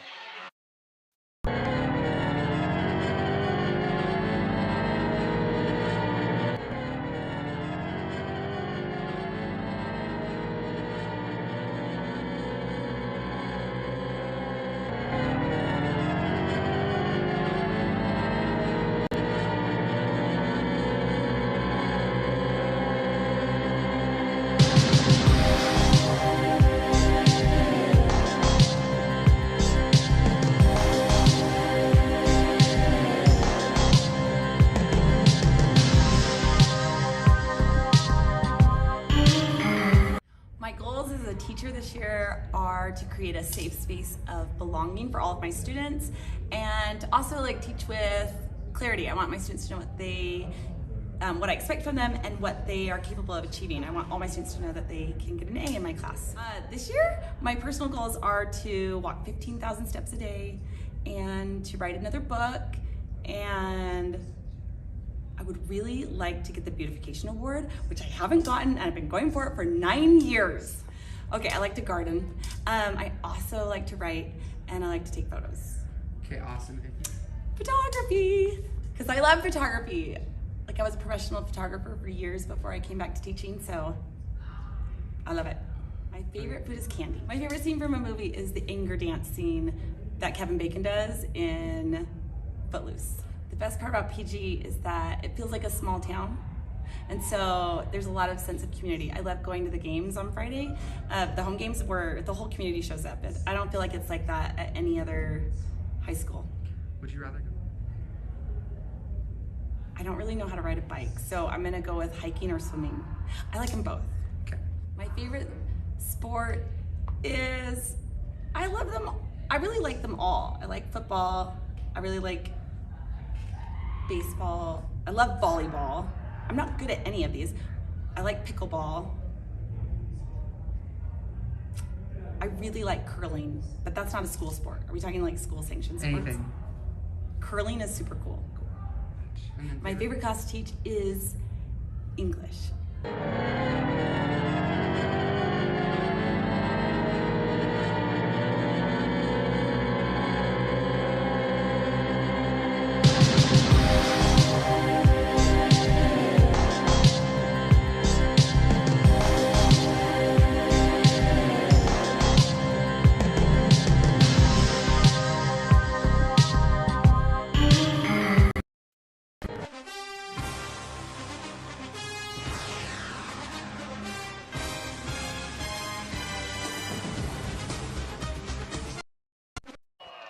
So I'm gonna monologue for a little bit, but my co-commentator is taking a little bit of a break, having some pizza and water. He didn't get to eat before the broadcast like we usually do. So Pleasant Grove's defense has been very disappointing. 21 points is the most points any team has scored on them in one game, and that's what American Fork has put up in a half. We talked about in the pregame show how it's absolutely crucial for Pleasant Grove to blitz Dylan Story, get to Dylan Story early, and force him to make mistakes and have turnovers. And Pleasant Grove has 0 turnovers and 0 sacks in the first half. So a great game plan by American Fork coming out, and it's going to be interesting to see how these two teams decide to counter each other.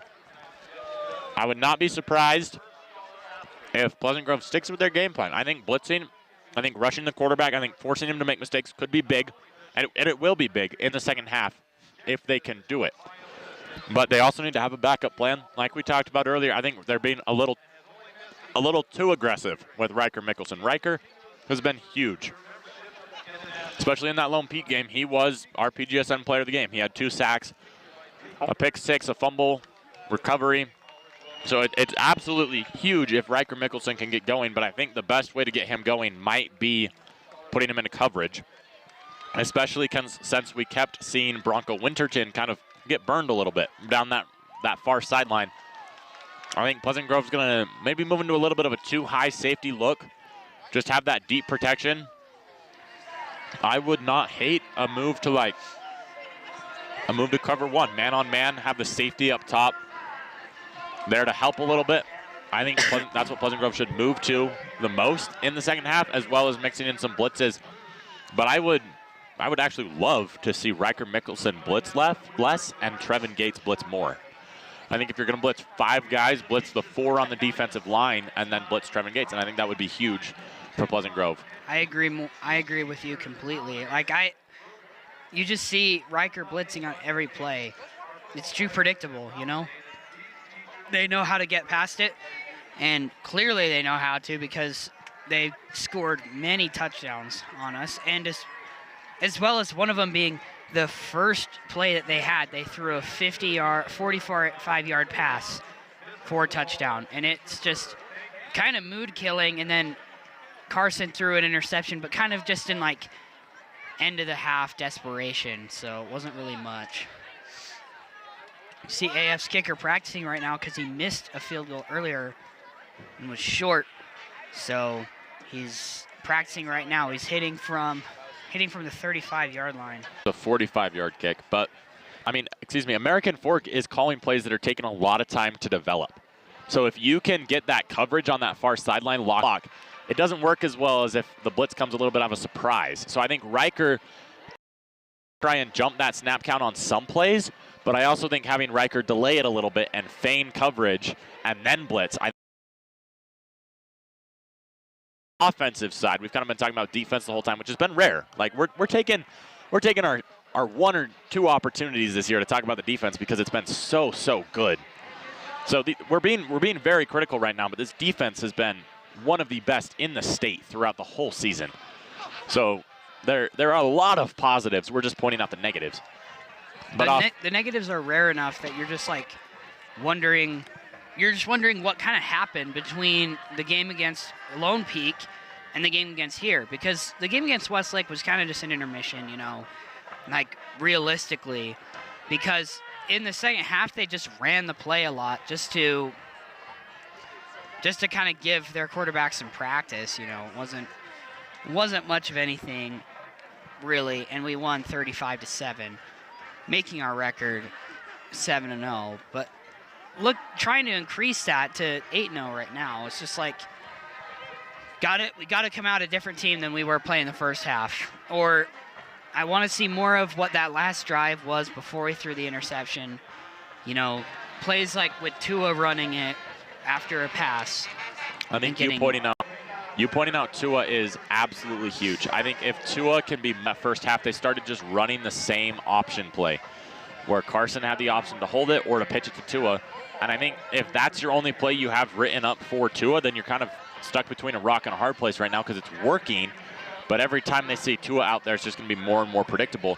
But if you have more plays drawn up for Tua, send him out on some passes. Give him the ball up the middle a little bit. I think would work really well. I think involving Tua more would be absolutely huge for this Pleasant Grove team, because American Fork still hasn't seen a ton of him. They've really only seen like those last couple plays. So I think involving Tua Wolfgram on offense, and then Carson just playing great football. And that's what he's done throughout the season. He's kind of struggling today. He has that one interception, which, like you said, was kind of a little bit of a garbage time, but it was a big turnover because Pleasant Grove was driving. So he has the one interception, and he just hasn't been able to create offense like he's been able to for the rest of the season. So that's what we're looking for in the second half, looking for the defense to turn it up a little bit. Or maybe actually, I guess we're kind of looking for them to back off a little bit on the blitzes and play a little bit more conservative, maybe run some cover 6. Yeah. Or you could even have some guys run a Meg concept. I've been learning a lot more about football, and I'm excited to share what I learned this week with you guys. I guess we can make that a new segment, what Alan learned this week. It's not much. He knows a lot. I've taught you guys, or I've taught myself and then told you guys about like different formations and just everything that's kind of going on. So the ace formation, the trips formation, what all of those words mean as I'm throwing out. So today, I'm going to talk about a Meg concept. Yeah. Or there's a man everywhere but underneath. And I'm trying to remember what the acronym for it was because it wasn't MEBU. But Meg, it stands for man everywhere he goes. And it's when you set a corner on man coverage, you would kind of expect that everyone has a Meg assignment. Wherever their receiver goes, it is their job to go there. Sometimes you're running a little different of a formation where you have a square on one side and a triangle on one side with your coverage.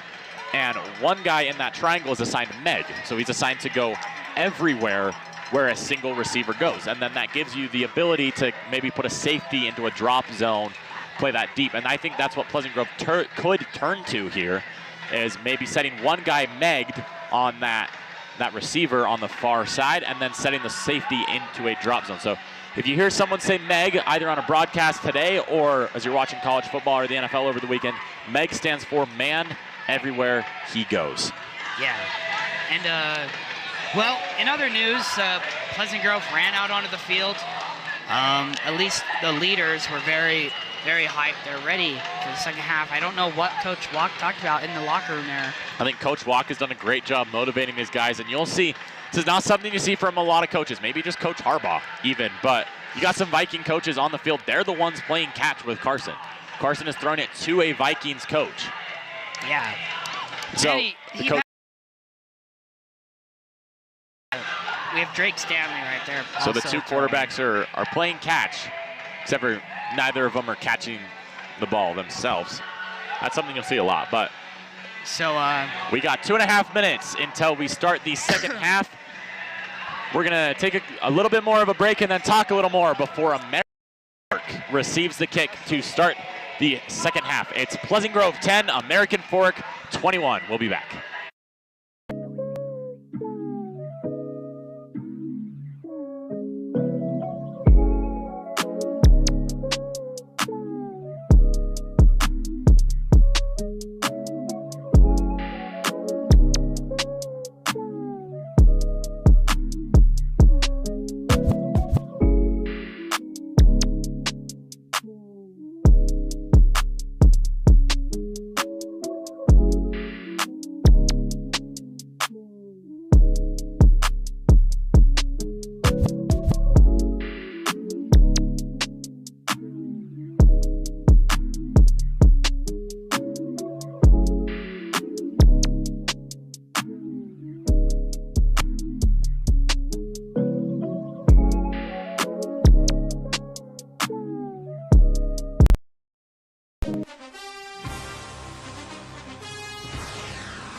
We welcome you back. We have 1 minute until we get back into our coverage. Pleasant Grove is looking to come out swinging here in the second half. They need a momentum shift. American Fork maybe has the ability to take their foot off the gas and start worrying about the clock a little more, up 2 scores. But there's still plenty of time for this Pleasant Grove team. They are by no means anywhere close to out of this game. You can see Carson with a smug angry look on his face here on the sideline. He wants the ball, and he wants it bad. Drinking his grape Gatorade. Arguably the best flavor. I widely disagree with you. What? I can name 3 that I'd rather have. Red? Just right off the top. Red, blue, and then the murky, like, clear, but like it's white. Yeah, white. White, yeah. Those are the purple. Those are 3 purple better. is goated. You know what else kind of good? Green. The cucumber one? No. Okay. It's like a green apple. So the Vikings get ready to kick, and American Fork gets ready to receive the kick. We will begin our second half coverage of the Vikings versus the Cavemen. It's an 11-point deficit for Pleasant Grove, and they're kicking off. The defense has come up big so many times this season, and they're looking for it once again today. Can Pleasant Grove keep their record undefeated? Find out next in the second half, which is right now. Parker Hall boots that to about the 5-yard line. It's going to be caught and a return for American Fork. And American Fork is going to be brought down at 25-yard line. He kind of just ran right through the middle and then ran into a brick wall. And I don't know the brick wall's name specifically this time, but at the 27-yard line is where American Fork is going to start. I will be extremely frustrated as a fan if I keep seeing Riker Mickelson blitz, but if that's what Coach Walkenhorst decides to do, I'm sure there's a reason he's a coach and I'm in the bleachers, if you will. Here's Story. Yeah, I was gonna say here comes Story, but then you just said it. Story in shotgun. Takes the snap, he's gonna hand it off. And the tackle is gonna be made after a gain of about 1 or a lot more than I thought it was. It looks like a gain of about 3. Story really does have a villain origin story, like low-key. Yeah, he started at Pleasant Grove, lost his starting job to Nick Staffieri last season. Transferred to American Fork. He did not start last year's game against Pleasant Grove, so this is his first time facing the Vikings. It's gonna be... He's gonna hand it off once again and brought down after a gain of 1, maybe 2, to make it 3rd down and about 4 for American Fork. As it's gonna be, per the scoreboard, a 3rd down and 5. So we are not quite a minute in to this 3rd quarter. Pleasant Grove's defense could use a huge stop here. On this play, American Fork has loved to send Davis Andrews just down that far sideline. We'll see what they do here. Story. As the Vikings show blitz, they do blitz. Story takes a snap, looks left, and he gets sacked for the first time today. The Vikings blitzed 6, and it pays off.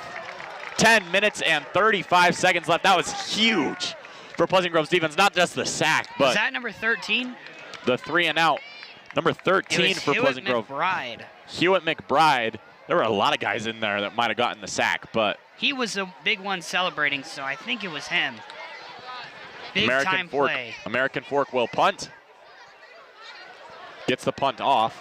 Very much like the wicked roller coaster going straight up, straight down. I lost it in the night. But a great bounce for American Fork to about the 42, 43-yard line. I believe it was Hewitt McBride who got the sack. With the bleached curly hair. Taking a well-deserved drink. So not quite 2 minutes into this quarter. There's 10:03 remaining here. And it's Carson Rasmussen's time. Carson Rasmussen trying to write his own story, work if you his will. work. You know, JV Corner Canyon last year for football. Transfers to Pleasant Grove. Starts on the basketball team as a sophomore. Well, he started on the sophomore team. Of basketball, right? He played a couple games, and Coach McAllister kind of looked and was like, dang, we got a dog. So they brought him up to varsity. Went crazy against Lone Peak, beat him, and it's really been a Cinderella story for him because he started from the bottom, you know, I don't know if he was cut from Corner Canyon's basketball or he just didn't make any spots, but he came to Pleasant Grove and he's really made a name for himself here. We were talking before the season, we were like, oh, who's Pleasant Grove's starting quarterback gonna be? We were having a PGSN meeting before the year, and I think it might have been you, Jack. No, you weren't at any of the meetings. I was. It was Kimball who didn't come to any. Anyway, I think it might have been you who looked and you told me it was Carson, and I was shocked. I didn't know Carson played football. He plays football, and he plays it well. Yeah. Like, started from the bottom, and they're here. And this is super long timeout. As you guys remember, it is the TV required amount of advertisements. So it's different. It's not the normal timeout time. But from the 43, Carson Rasmussen comes out. He's going to be in the backfield with his close friend, Aiden Franson. In shotgun, 2 wide receivers on the right side. Carson brings man in motion, takes a snap. He's going to hand it off to Aiden, and he's going to get brought down in the backfield. This offensive line is badly missing Levi. Running Aiden again. Levi Bezant hurt his leg in the second quarter. During halftime towards the end, they did cart him out of the stadium. He had just been sitting on the bench. He was just sitting on the bench. He had his entire right leg was in a giant brace, and he had crutches, but he could barely move with the crutches. It took him a long time to get from the 5-yard line to the bench, which starts at about the 45-yard line. Carson takes a snap, looks right, kind of rolls out to his left now, and doesn't get taken down, and now he does after a gain of maybe 1 to make it 3rd down and 10, gets back to the original line of scrimmage.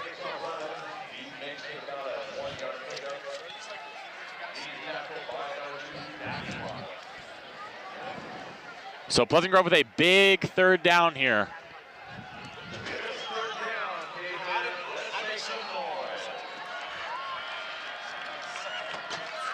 Carson is going to be in shotgun. He's going to have Trips on his right side, 1 man on the left side, and then Franson on his right hip. I expect Franson to block here as a little extra pass protection.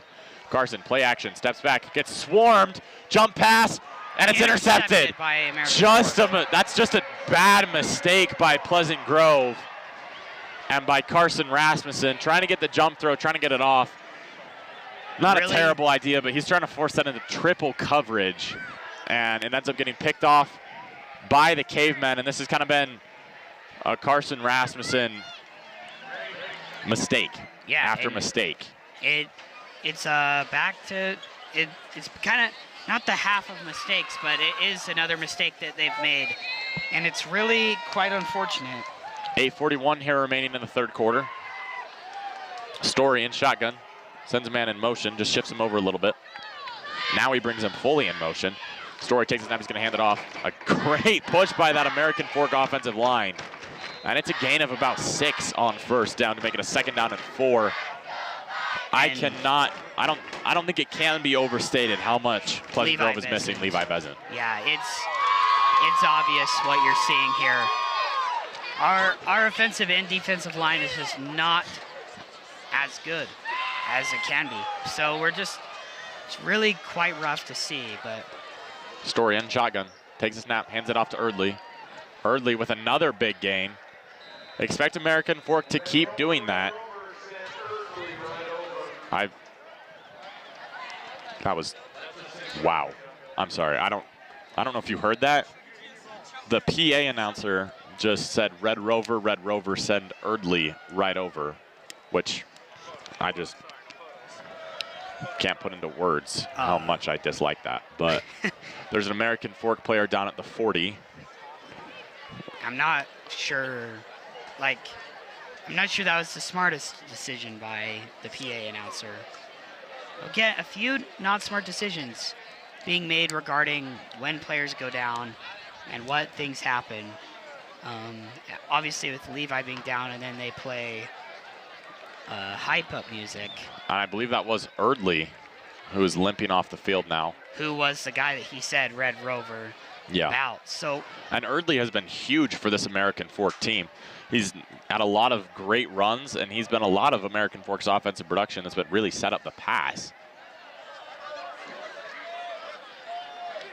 So, yeah, we're looking, American Fork's lining up again, so they have Erdley off the field. There's Story in shotgun once again. American Fork is just loading the box, and they're going to play action, throw it out wide. Riker gets him, brings him down. Riker makes a diving tackle. As well as Cale McCoy. American Fork keeps loading up the box. I think they're putting about 6 or 7 men in it, and Pleasant Grove just isn't matching it. So if you have 1+ guy for every defender, just going to keep running the ball. That's a very advantageous situation for you. Yeah. As Jet Nelson is one-on-one at the bottom of your screen. Story on 2nd down and 8. Takes a snap. He's going to play action once again, and he hits Jet Nelson over the middle, and it's going to be a 1st down and 10. The BYU commit with his first big play of the game, and now he's limping off the field. Yeah. So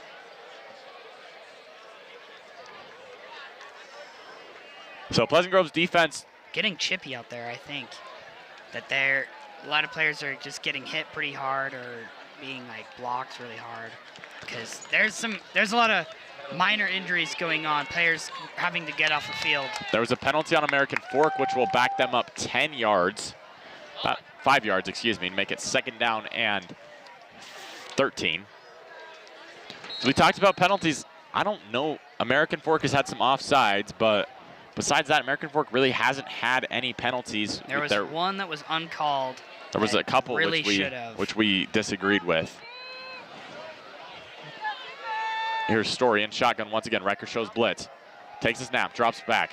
Now he rolls out to the right, and he breaks a tackle and then gets brought down by about 4 or 5 Vikings defenders, making a 3rd down and 9.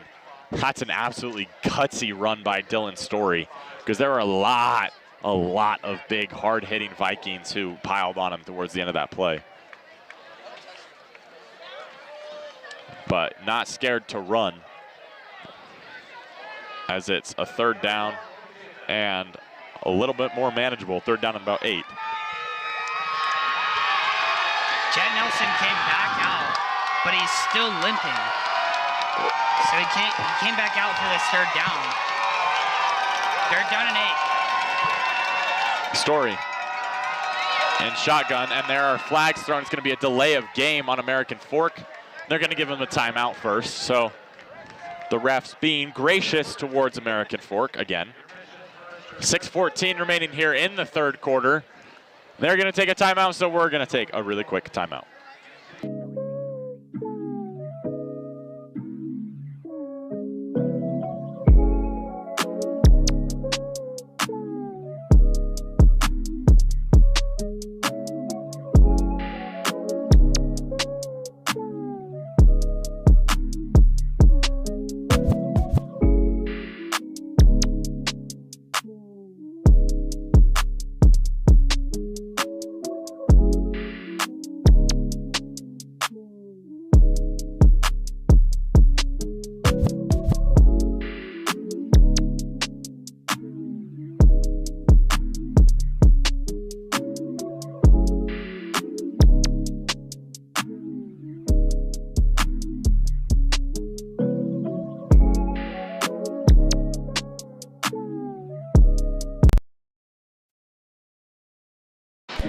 .14 remaining here in the 3rd quarter. Pleasant Grove is down to American Fork 21-10. There's still a lot of time left here in this ball game. 3rd down and 8. This would be a big stop for Pleasant Grove here. American Fork is kind of in no man's land. You're kind of looking at a spot where you're either going to punt it and either pin them deep, or it's going to be a touchback, or you're just going to go for it on 4th down. And I would not be surprised if American Fork just goes for 4 or 5 yards on this play to set themselves up for a lot more manageable 4th down. But Story, I think Story's split out wide. I think they're going in Wildcat. Lieber? No, that is that is Davis Andrews. Story's in an empty set, so passing formation for American Fork here. We'll see if the Vikings blitz or if they drop into coverage. And they do blitz. They bring the house. And the pass is over the middle. It's caught. Brought down. Not for a 1st down. It's going to be about a 4th down and 3. The catch was made by Josh Andrus, the senior tight end. I think they're in no man's land. They go for it here. They are going to keep the offense on the field. It's a 4th down and 2. It's Erdley who comes back on the field after being hurt a little bit. 5:50 and counting remaining here in the 3rd quarter. They're stacking the box. Story takes the snap. He's going to hand it off to Erdley, and Erdley's going to get there, I think. Not quite sure. I think he was way short. I think. Where the ref is spotting it on this side. We're just gonna have to wait for the refs. We don't have a great view. And they're gonna bring out the chains to measure. The only chains are on Pleasant Grove's side of the field. So they have to bring it almost the whole length of the field to measure.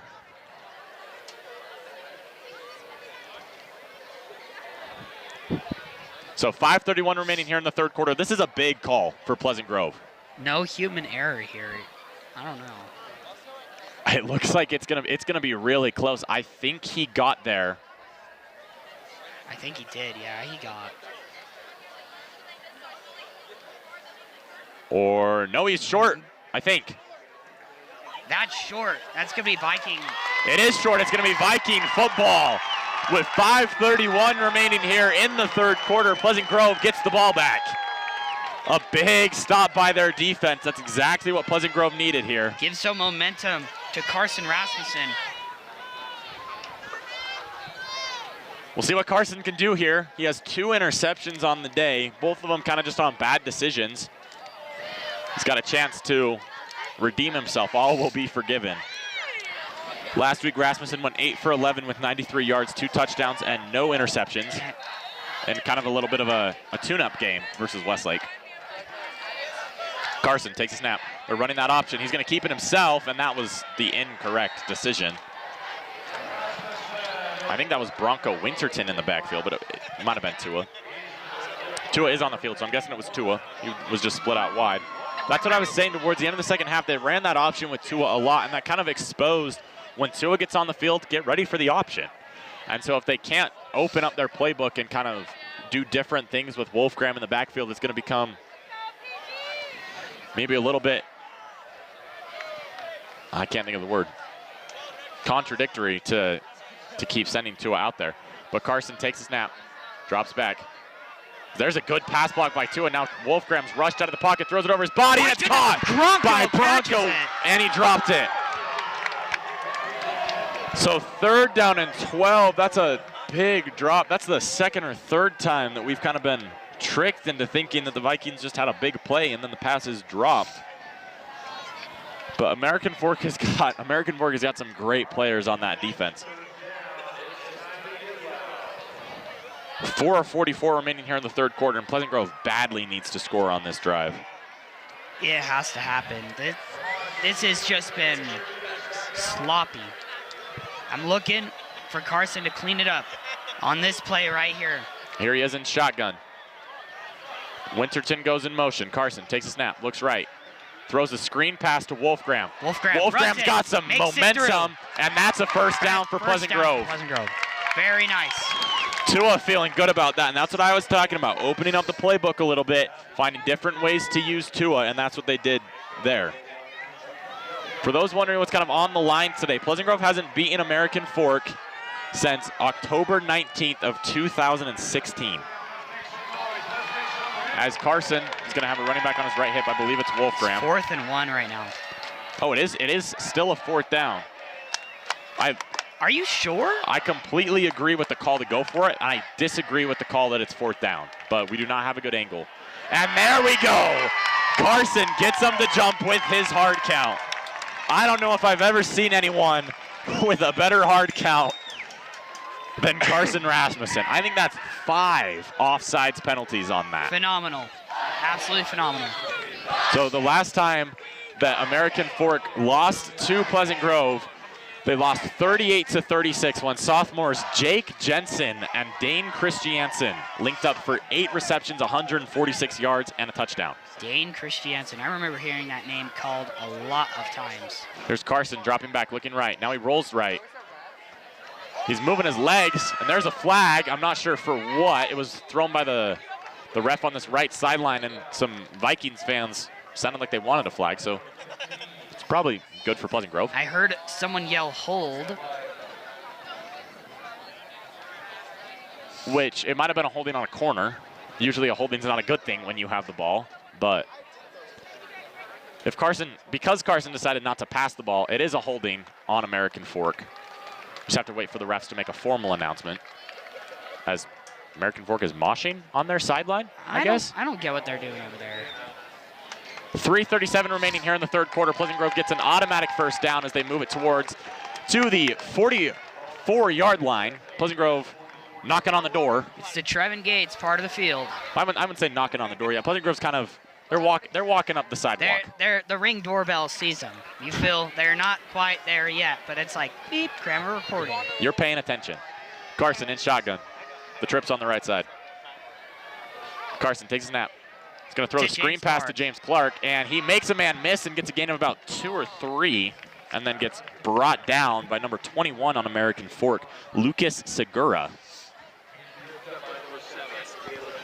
So it's going to be a 2nd down and 7, is what the scoreboard says, on the right hash. Carson in shotgun. 2 wide receivers on his left side. He's going to take the snap. He's going to look that way. Now he looks right. Now he steps up in the pocket. Spins out of. And now he's going to take it himself. He slides wisely. I think there might have been a grab of his face mask back there. I don't imagine how his head whips the way it did without someone grabbing his face mask, but no penalty thrown. Again, no one saw it apparently, so we're just going to trust the refs. That's all we can do. 3rd down and 3. 2:48 and counting here in the third quarter. This is a big 3rd down for Pleasant Grove from the 37-yard line. Rasmussen in shotgun with what looks like Aiden Franson. I can only see a 2, so it could be really any of them. Carson takes a snap. They run that option, and he's going to keep it himself and get a gain of about 2. They're going to mark him right at the 35, which makes it I really cannot tell from this angle. It looks like it's about a 4th and 1. Yeah, 4th and 1. Carson in shotgun. They're going for it once again. Ace formation. It's a very important thing. Carson just kind of, and now he's going to go under center, and he's going to take it himself. And I cannot imagine a world where they don't say he got that. At least from what I saw. Again, not an amazing angle from where we are, but I think he did get it. You know. Carson thinks he got it, but I think they're going to measure, and they point American Fork's way. They don't even bring the chains out. That's unfortunate. Are you sure? I mean, really, it really looks like it was Pleasant Grove. Wow. Like, I can't imagine a world where you don't have second thoughts about not bringing the chains out, because Carson Rasmussen is a dog. And under center, Carson Rasmussen is a dog. So I can't imagine a world where Carson doesn't get half a yard. If he gets half a yard, you bring it out to measure. Yeah, that was definitely a call. It's a call of all time. There's Story in shotgun. As he takes the snap, he's going to hand it off to Erdley. Erdley up the middle.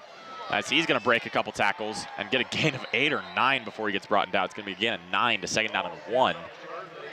1:45 remaining here in the third quarter as time is slowly ticking away for Pleasant Grove. They've got to turn it up.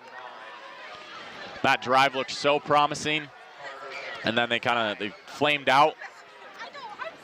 Here's Story as some Vikings jumped, but not across the line. So 2nd down and 1. Story takes a snap. He's going to hand it off to Erdley once again. And Erdley is not going to go too far, but they'll probably just give him the first down without even thinking about it.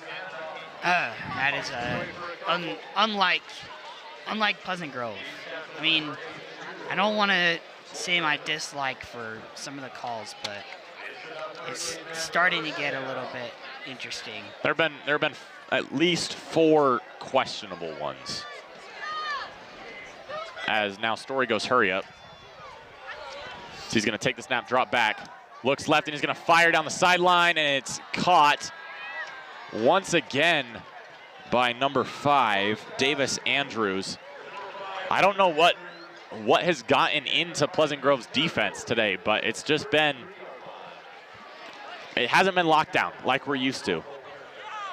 We're very used to just amazing defensive play, and you know, we're spoiled by that, but less than 50 seconds remaining in the third quarter is Story wants his offense to hurry up a little bit. Trips on the right side. Story takes a snap. He's going to hand it off to Erdley. Erdley up the middle, and he doesn't go almost anywhere. The tackle made by number 8, I believe, to a Wolfgram. So 30 seconds left. American Fork doesn't have to snap the ball again this quarter unless they want to, and it doesn't look like they do.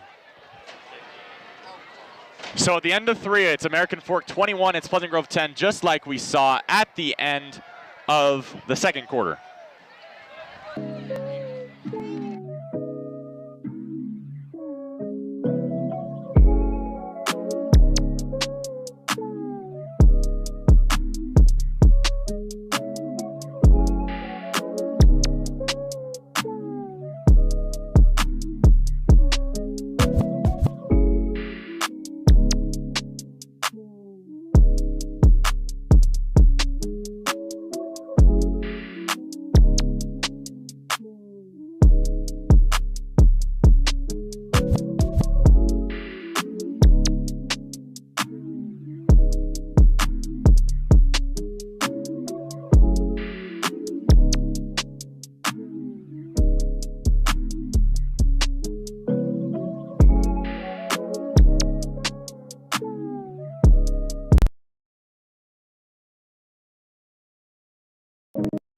Well, if Pleasant Grove doesn't win this game, they did win something today. They just won the punt, pass, and kick contest in between the 3rd and 4th quarter.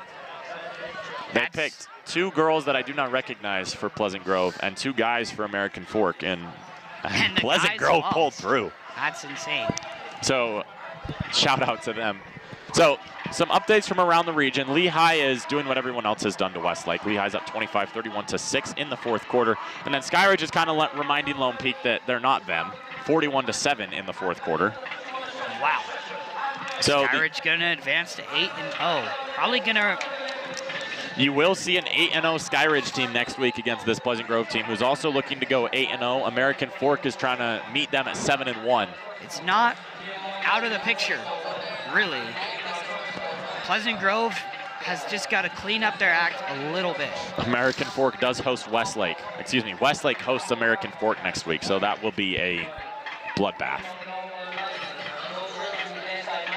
Yes. Or maybe Westlake comes out and surprises us, which I would be very happy about. But everybody's like, we're all watching, so we wonder what will happen. Pleasant Grove has 1 quarter. They have 1 quarter, and they have a lot to make up. They didn't do themselves any favors. They really didn't hurt themselves a ton in the 3rd quarter. They had a couple promising drives that pushed a little momentum their way, and then they just made mistakes every time. But they didn't help themselves by scoring points, but they kept American Fork from scoring points. But the Cavemen are threatening right now. They have a 2nd and 10 on the 33-yard line. 12 minutes to go. Pleasant Grove looking to make a late push. And as a Viking fan, I'm really hoping they do. I think it's possible. I think it's more than possible. I think it's doable. Like, you can, like, it's going to happen. Allowing anything but a field goal to American Fork here would be a huge blow to Pleasant Grove's hopes. An aspect we haven't really been talking about this game is that Carson is missing Makai Peterson this week. So and Makai's one of his best receivers. He is. He has a few touchdowns this season. Makai missed last week, which nobody really noticed. I didn't notice until I was looking at stats today, and I didn't see Makai on the stat sheet. But Story in shotgun takes it down. He's going to hand it off to Erdley once again down that left edge, and it's going to be a gain of a lot more after a late push by the offensive line. It's going to be a gain of about 5, maybe 6 on 2nd down to make it a 3rd down and very manageable. And Pleasant Grove needs a stop. To a Wolfgram on the tackle. It's going to be 3rd down and 3. A stop is crucial for Pleasant Grove here. Story in shotgun. Running back on his right hit. And now they're trying the hard count. Pleasant Grove stays where they are. Not working. Story takes a snap.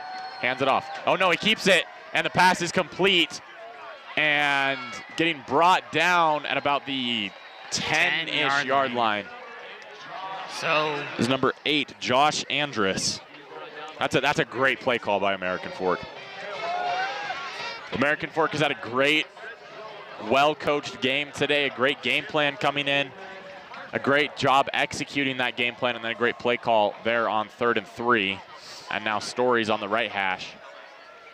I would not be surprised to see them maybe test one-on-one on that left side. Instead, they're going to hand it off to Erdley as he gets brought down inside the 5-yard line. They're going to mark him down at the 4, so it's going to be 2nd and goal from the 4.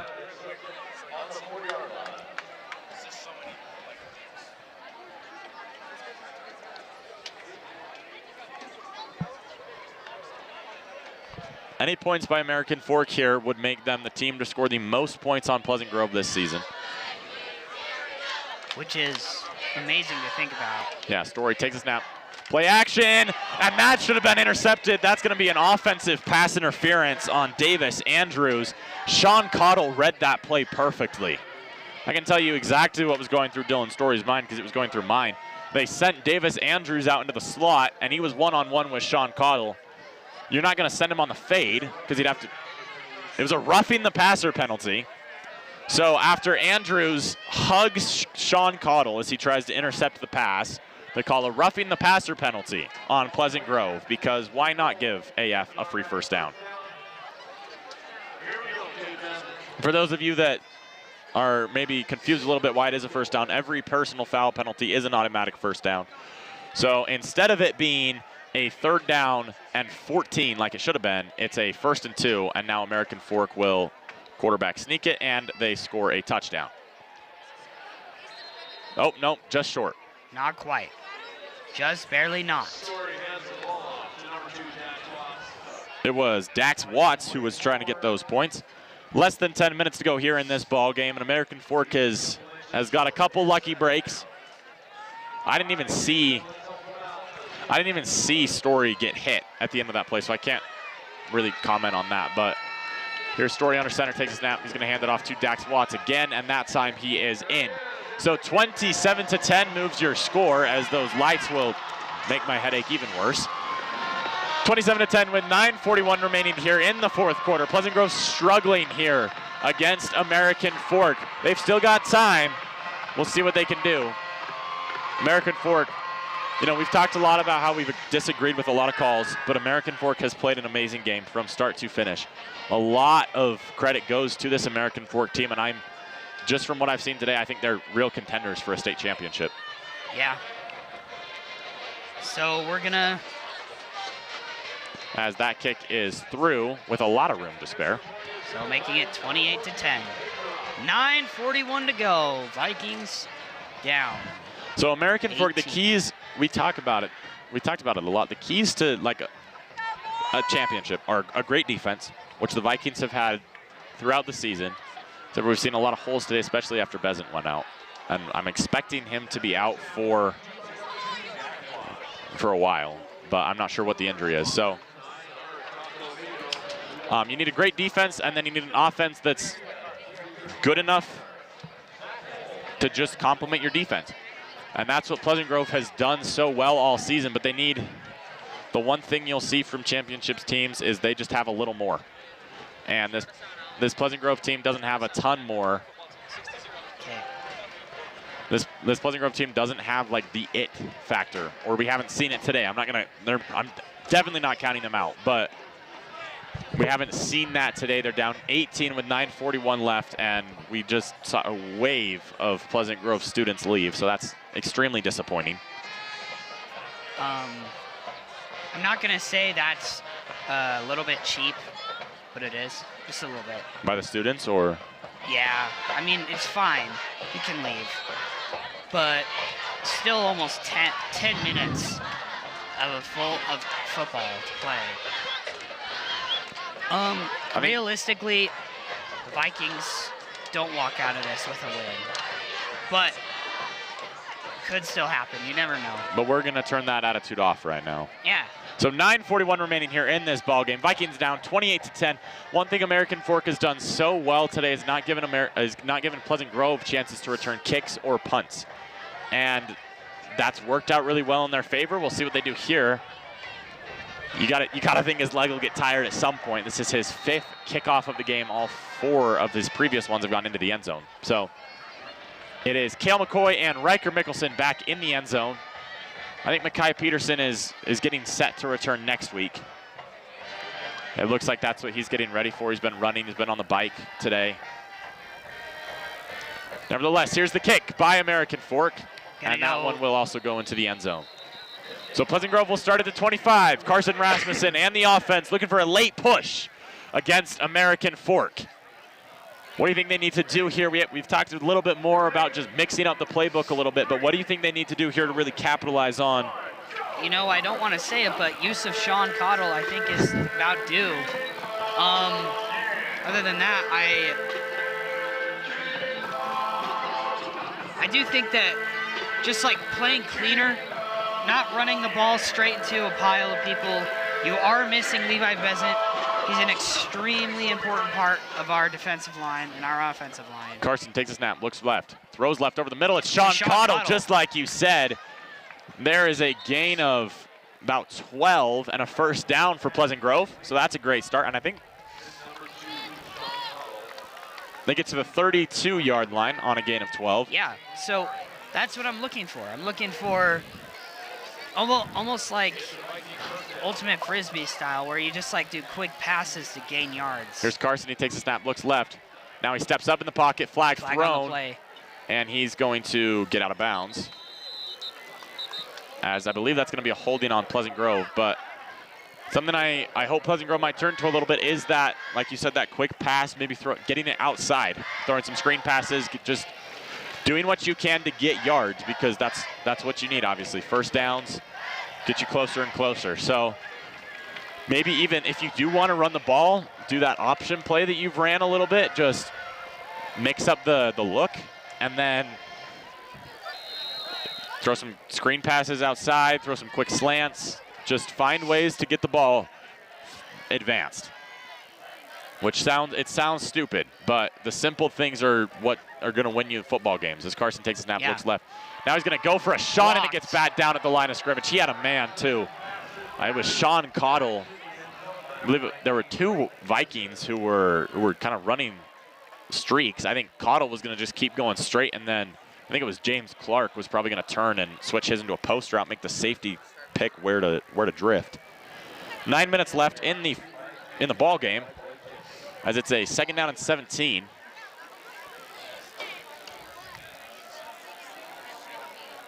As this has been it's been disappointing for Pleasant Grove. I'm sure they're disappointed with how they've looked today, but it's only going to make you better. As Carson takes a snap, immediately rolls out to the right, continues to go. He's going to take it himself. I think he's past the point where he has to.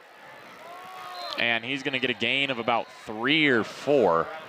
I think Carson's been told by coach, I think, this is nothing for sure, but I'm guessing Carson's probably been told by coach to trust his receivers, throw some passes, let your receivers get up and make plays. And so when he gets to that outside, he's looking for receivers. He's looking to do exactly what his coach told him to, and he just can't find anyone. And that's when you gotta, you're the one on the field, you have the instinct, that's when you gotta tuck the ball and run.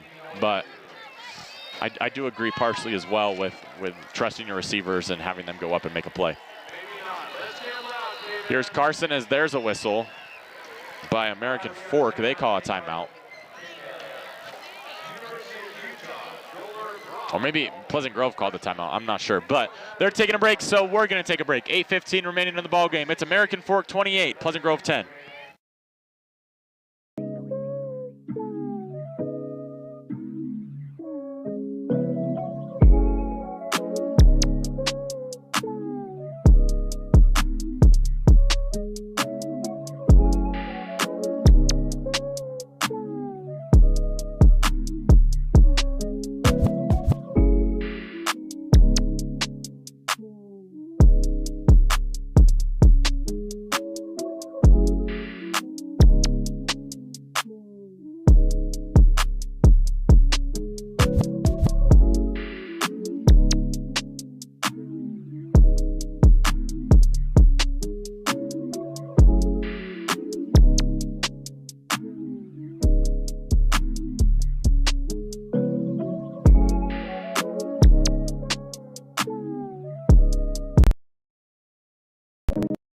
So with 8:15 remaining here in the ball game, Pleasant Grove down 18, and they've got a 3rd down and long. It's 4-down territory for sure. So just this late in the game, down by 18.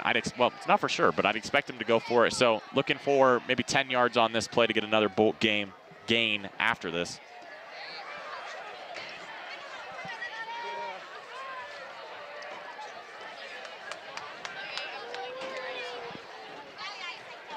As Pleasant Grove called a timeout to draw up what play they wanted to run here.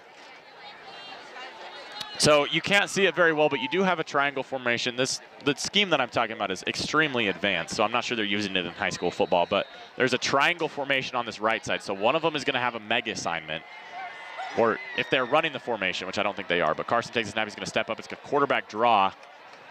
They're putting it in the hands of their quarterback, and American Fork was well prepared. So 4th down and long, and Pleasant Grove is going to choose to punt. This Pleasant Grove offense has not been productive today. The defense has done okay. They haven't been amazing like we've seen all season, but they've kept the offense in this ball game. And the offense has kind of been a little bit of a letdown, to be completely honest, and to be brutally honest. They've been a little bit of a letdown. As Gabe McCoy is back out to punt. Booted off the left leg and into the lights. Fair catch is called and made at about the 47-yard line. 7:24 remaining in this ball game. As it kind of feels like we're stuck in the middle of a hamster wheel, just kind of seeing the same thing over and over and over again. But it's time for the opposing player of the game. This season, we're honoring an opposing student who has excelled and grown on the field and in the classroom. And this week's Caveman is Blake Jensen, a defensive lineman for American Fork. Coach Bem speaks about Blake saying, quote, "Blake is a leader for American Fork on and off the football field. He is a great student as American Fork is going fast." So we will talk a little bit more about Blake after this. His story takes his time. He's going to hand it off up the middle. It's going to be Erdley. And Erdley gets a big gain, a gain of about 5. Defense isn't doing themselves any favors. Gain of 7. Defense isn't doing themselves any favors on 1st down. He's a great student. He's a great student, does extremely well in his class, and teachers love to have Blake in class. He's a very quiet and mild-mannered kid, but that all changes when he plays football. He's explosive and a force of our defense. He's a leader on our team. Although he is quiet, his actions and discipline do the talking. Close quote. We are very proud of Blake for his impact both on the field and as a leader off of it. Story in shotgun.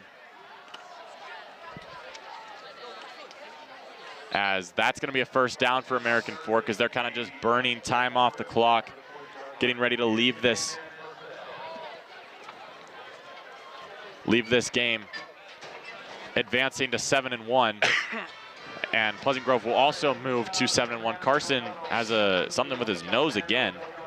Another bloody nose. I'm not sure if he keeps, if he keeps getting hit up there, it's more and more missed calls, but as Pleasant Grove gets drawn off sides, but I'm not sure what's caused that, but Pleasant Grove has had a bloody nose.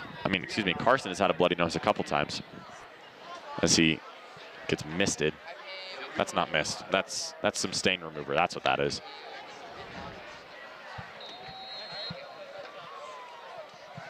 .620 and counting here in this ball game. As American Fork, I expect to just keep running the ball, but I've been wrong when I've said that a lot.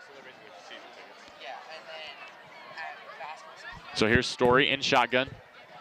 He takes a snap. He's going to hand it off. It's not Erdley anymore as he gets brought down by 2 Vikings defenders. That's a great tackle. I believe that was Dax Watts. It was Sean Cottle and I believe it was Hewitt McBride combining for the tackle, and it was a great one. So 2nd down and 5 after the 5-yard offsides. Pleasant Grove's in a good spot.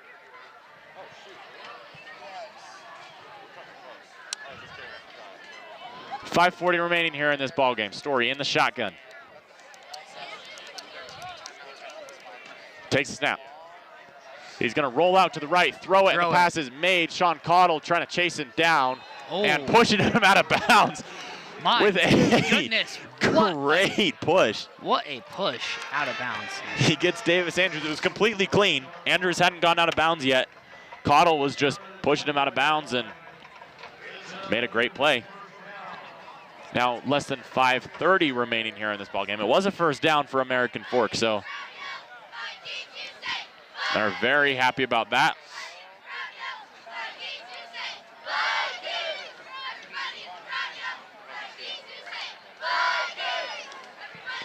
As Story takes a snap, now he hands it off to Erdley. Erdley trying to find that left edge, and he gets brought down after a small gain. It's again about 2 or 3 to make it 2nd down and 7, 2nd and 8. We'll see what the scoreboard says. 2nd and 7 is what they mark it as, and that pushes American Fork into the red zone once again.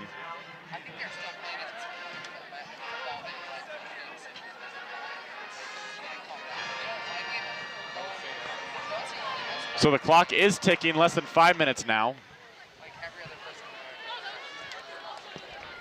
Story in shotgun. Single on both sides. Takes a snap, looks left, throws left for the end zone, and it's going to be incomplete. He led his receiver way too far out of bounds. Gabe McCoy could not. But a good read. On him right there. Lehigh has gone final against Westlake. 31-6 was the final score. Skyridge is up on Lone Peak, 41-15 in the first quarter. So Skyridge will move to 8-0. The Pleasant Grove Vikings are going to face a really, really good Skyridge team next week. It's going to be interesting to see what happens to Pleasant Grove's ranking. But as it stands right now, Skyridge is ranked 3rd. Pleasant Grove is ranked 4th.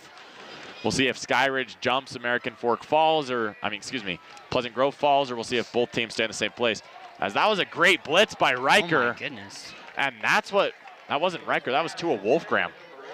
That's what we were kind of looking for Pleasant Grove to do all game. Bring a little bit of a sneaky blitz off the corner, force Story to make a bad throw, and they did it there. It just didn't result in the outcome that they wanted to, but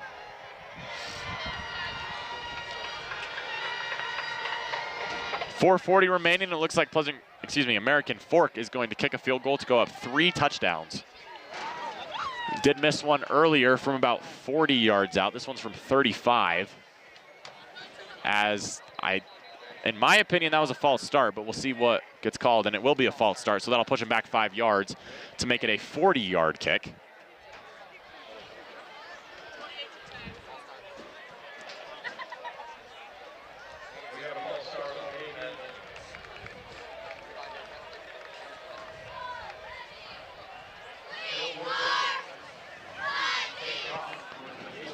So that is going to make it a 40-yard kick. Pleasant Grove has, to be completely honest, nowhere near this amount of faith in their kickers. We'll see how American Fork's faith pays off. The snap is good, the hold is good, the kick is wide right. I'm very wrong. That one was good. Good call on that, Jack. I completely butchered that. I apologize, but 31-10, 4:35 to go. Carson retakes the field with the Vikings. At this point, you're looking for Pleasant Grove to just find things that work on offense. Clearly, American Fork has not taken their foot off the gas. You're looking for Pleasant Grove to find things that work against a defensive front that is frankly better than their offensive line. That's what they'll see next week against Skyridge. And if they can find those things that work, they have a chance to win next week, especially with what I anticipate will be the return of Mekhi Peterson. Do you know what he's dealing with? I am not sure, actually. Because he's walking fine right now. Obviously, we haven't seen him sprint, so maybe it could be concussion protocol. That is very common, and you have to sit out 2 games because of it. The UHSAA is very strict about concussions. Which I'm totally behind. Yeah. I totally agree that obviously you don't want anyone to be concussed, and that's probably why he's out, to be honest. Because he's been riding the bike on the sideline. He's been walking around. So I'm expecting him to come back. You're up by 21 and you're blaring hype music. But, if we're in Viking Stadium, I'd be really excited. So to each their own, 4:35 remaining here in this ball game. American Fork kicking off for the sixth time today. I had to do some quick math. We'll see if this one goes into the end zone. Kicks it with his left foot this time. And Riker will catch that one as he backpedals into the end zone. So we'll take a quick break while the offense takes the field.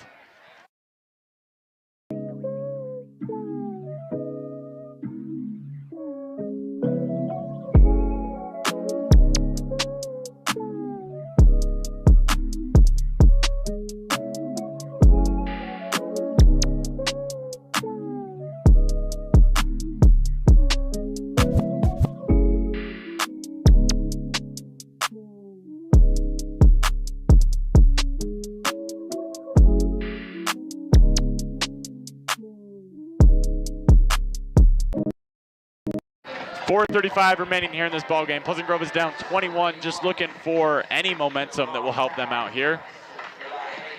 Carson in shotgun, he stays in the game. Carson takes a snap, looks left.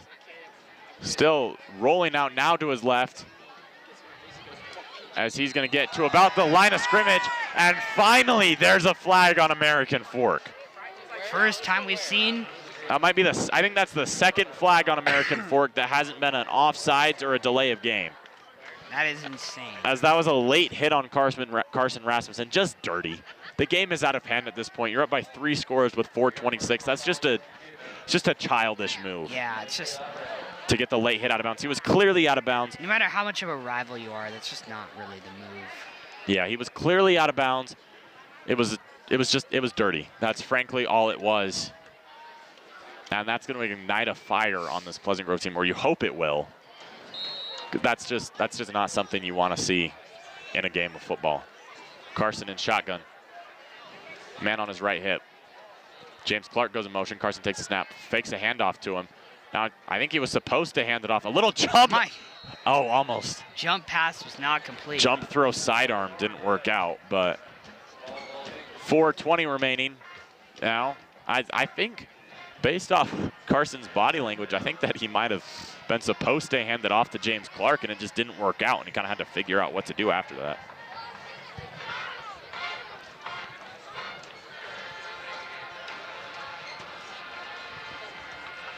So Carson in shotgun. Spencer Hofoka takes the field now. Trips on the right side, one receiver on the left. Carson takes a snap, looks left. Throws left. The comeback route by Sean Cottle as he gets brought down out of bounds for a 3rd down and 5 now. Pleasant Grove's doing a good job. Even if all you're doing right now is practicing, even if all you're doing right now is getting ready to face a team next week, then you're doing a great job. If you're trying to prepare for a situation where you've got 2 minutes left on the clock and you're down by 6, you're trying to go down and score a touchdown, they're doing that really well. They're working the sidelines. They're stopping the clock a lot. So as Carson takes a snap, looks left. Now he's going to throw left, a dart to Sean Cottle. Going to run it. Almost had some clearance. Couldn't quite get there. So you have to wonder where this was the whole rest of the game. The rest of the game. Literally the whole game. Not just Sean Cottle, but Carson dropping back. He's done a great job finding his receivers. He's done a great job throwing darts. Carson's a great quarterback, but I feel he tried to run it too many times this game. I think one thing that really threw off his rhythm is he had a couple plays where he had a receiver deep and he was aiming for it. One of them, it looked like the ball slipped out of his hands at the end of the 2nd quarter, and two of them actually were batted down at the line of scrimmage as Carson steps up in the pocket and he'll get brought down about 2 yards back. Like that is a great play by Carson, feeling the pocket, stepping up, and he just ends up getting sacked. I think Pleasant Grove's offensive line will be something huge to watch next week against Skyridge, because Skyridge has an amazing defensive line.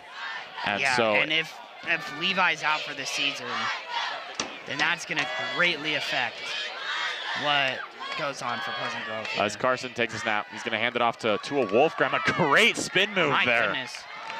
Wolfgram was just spamming B on his controller. Less than 3.5 minutes remaining now.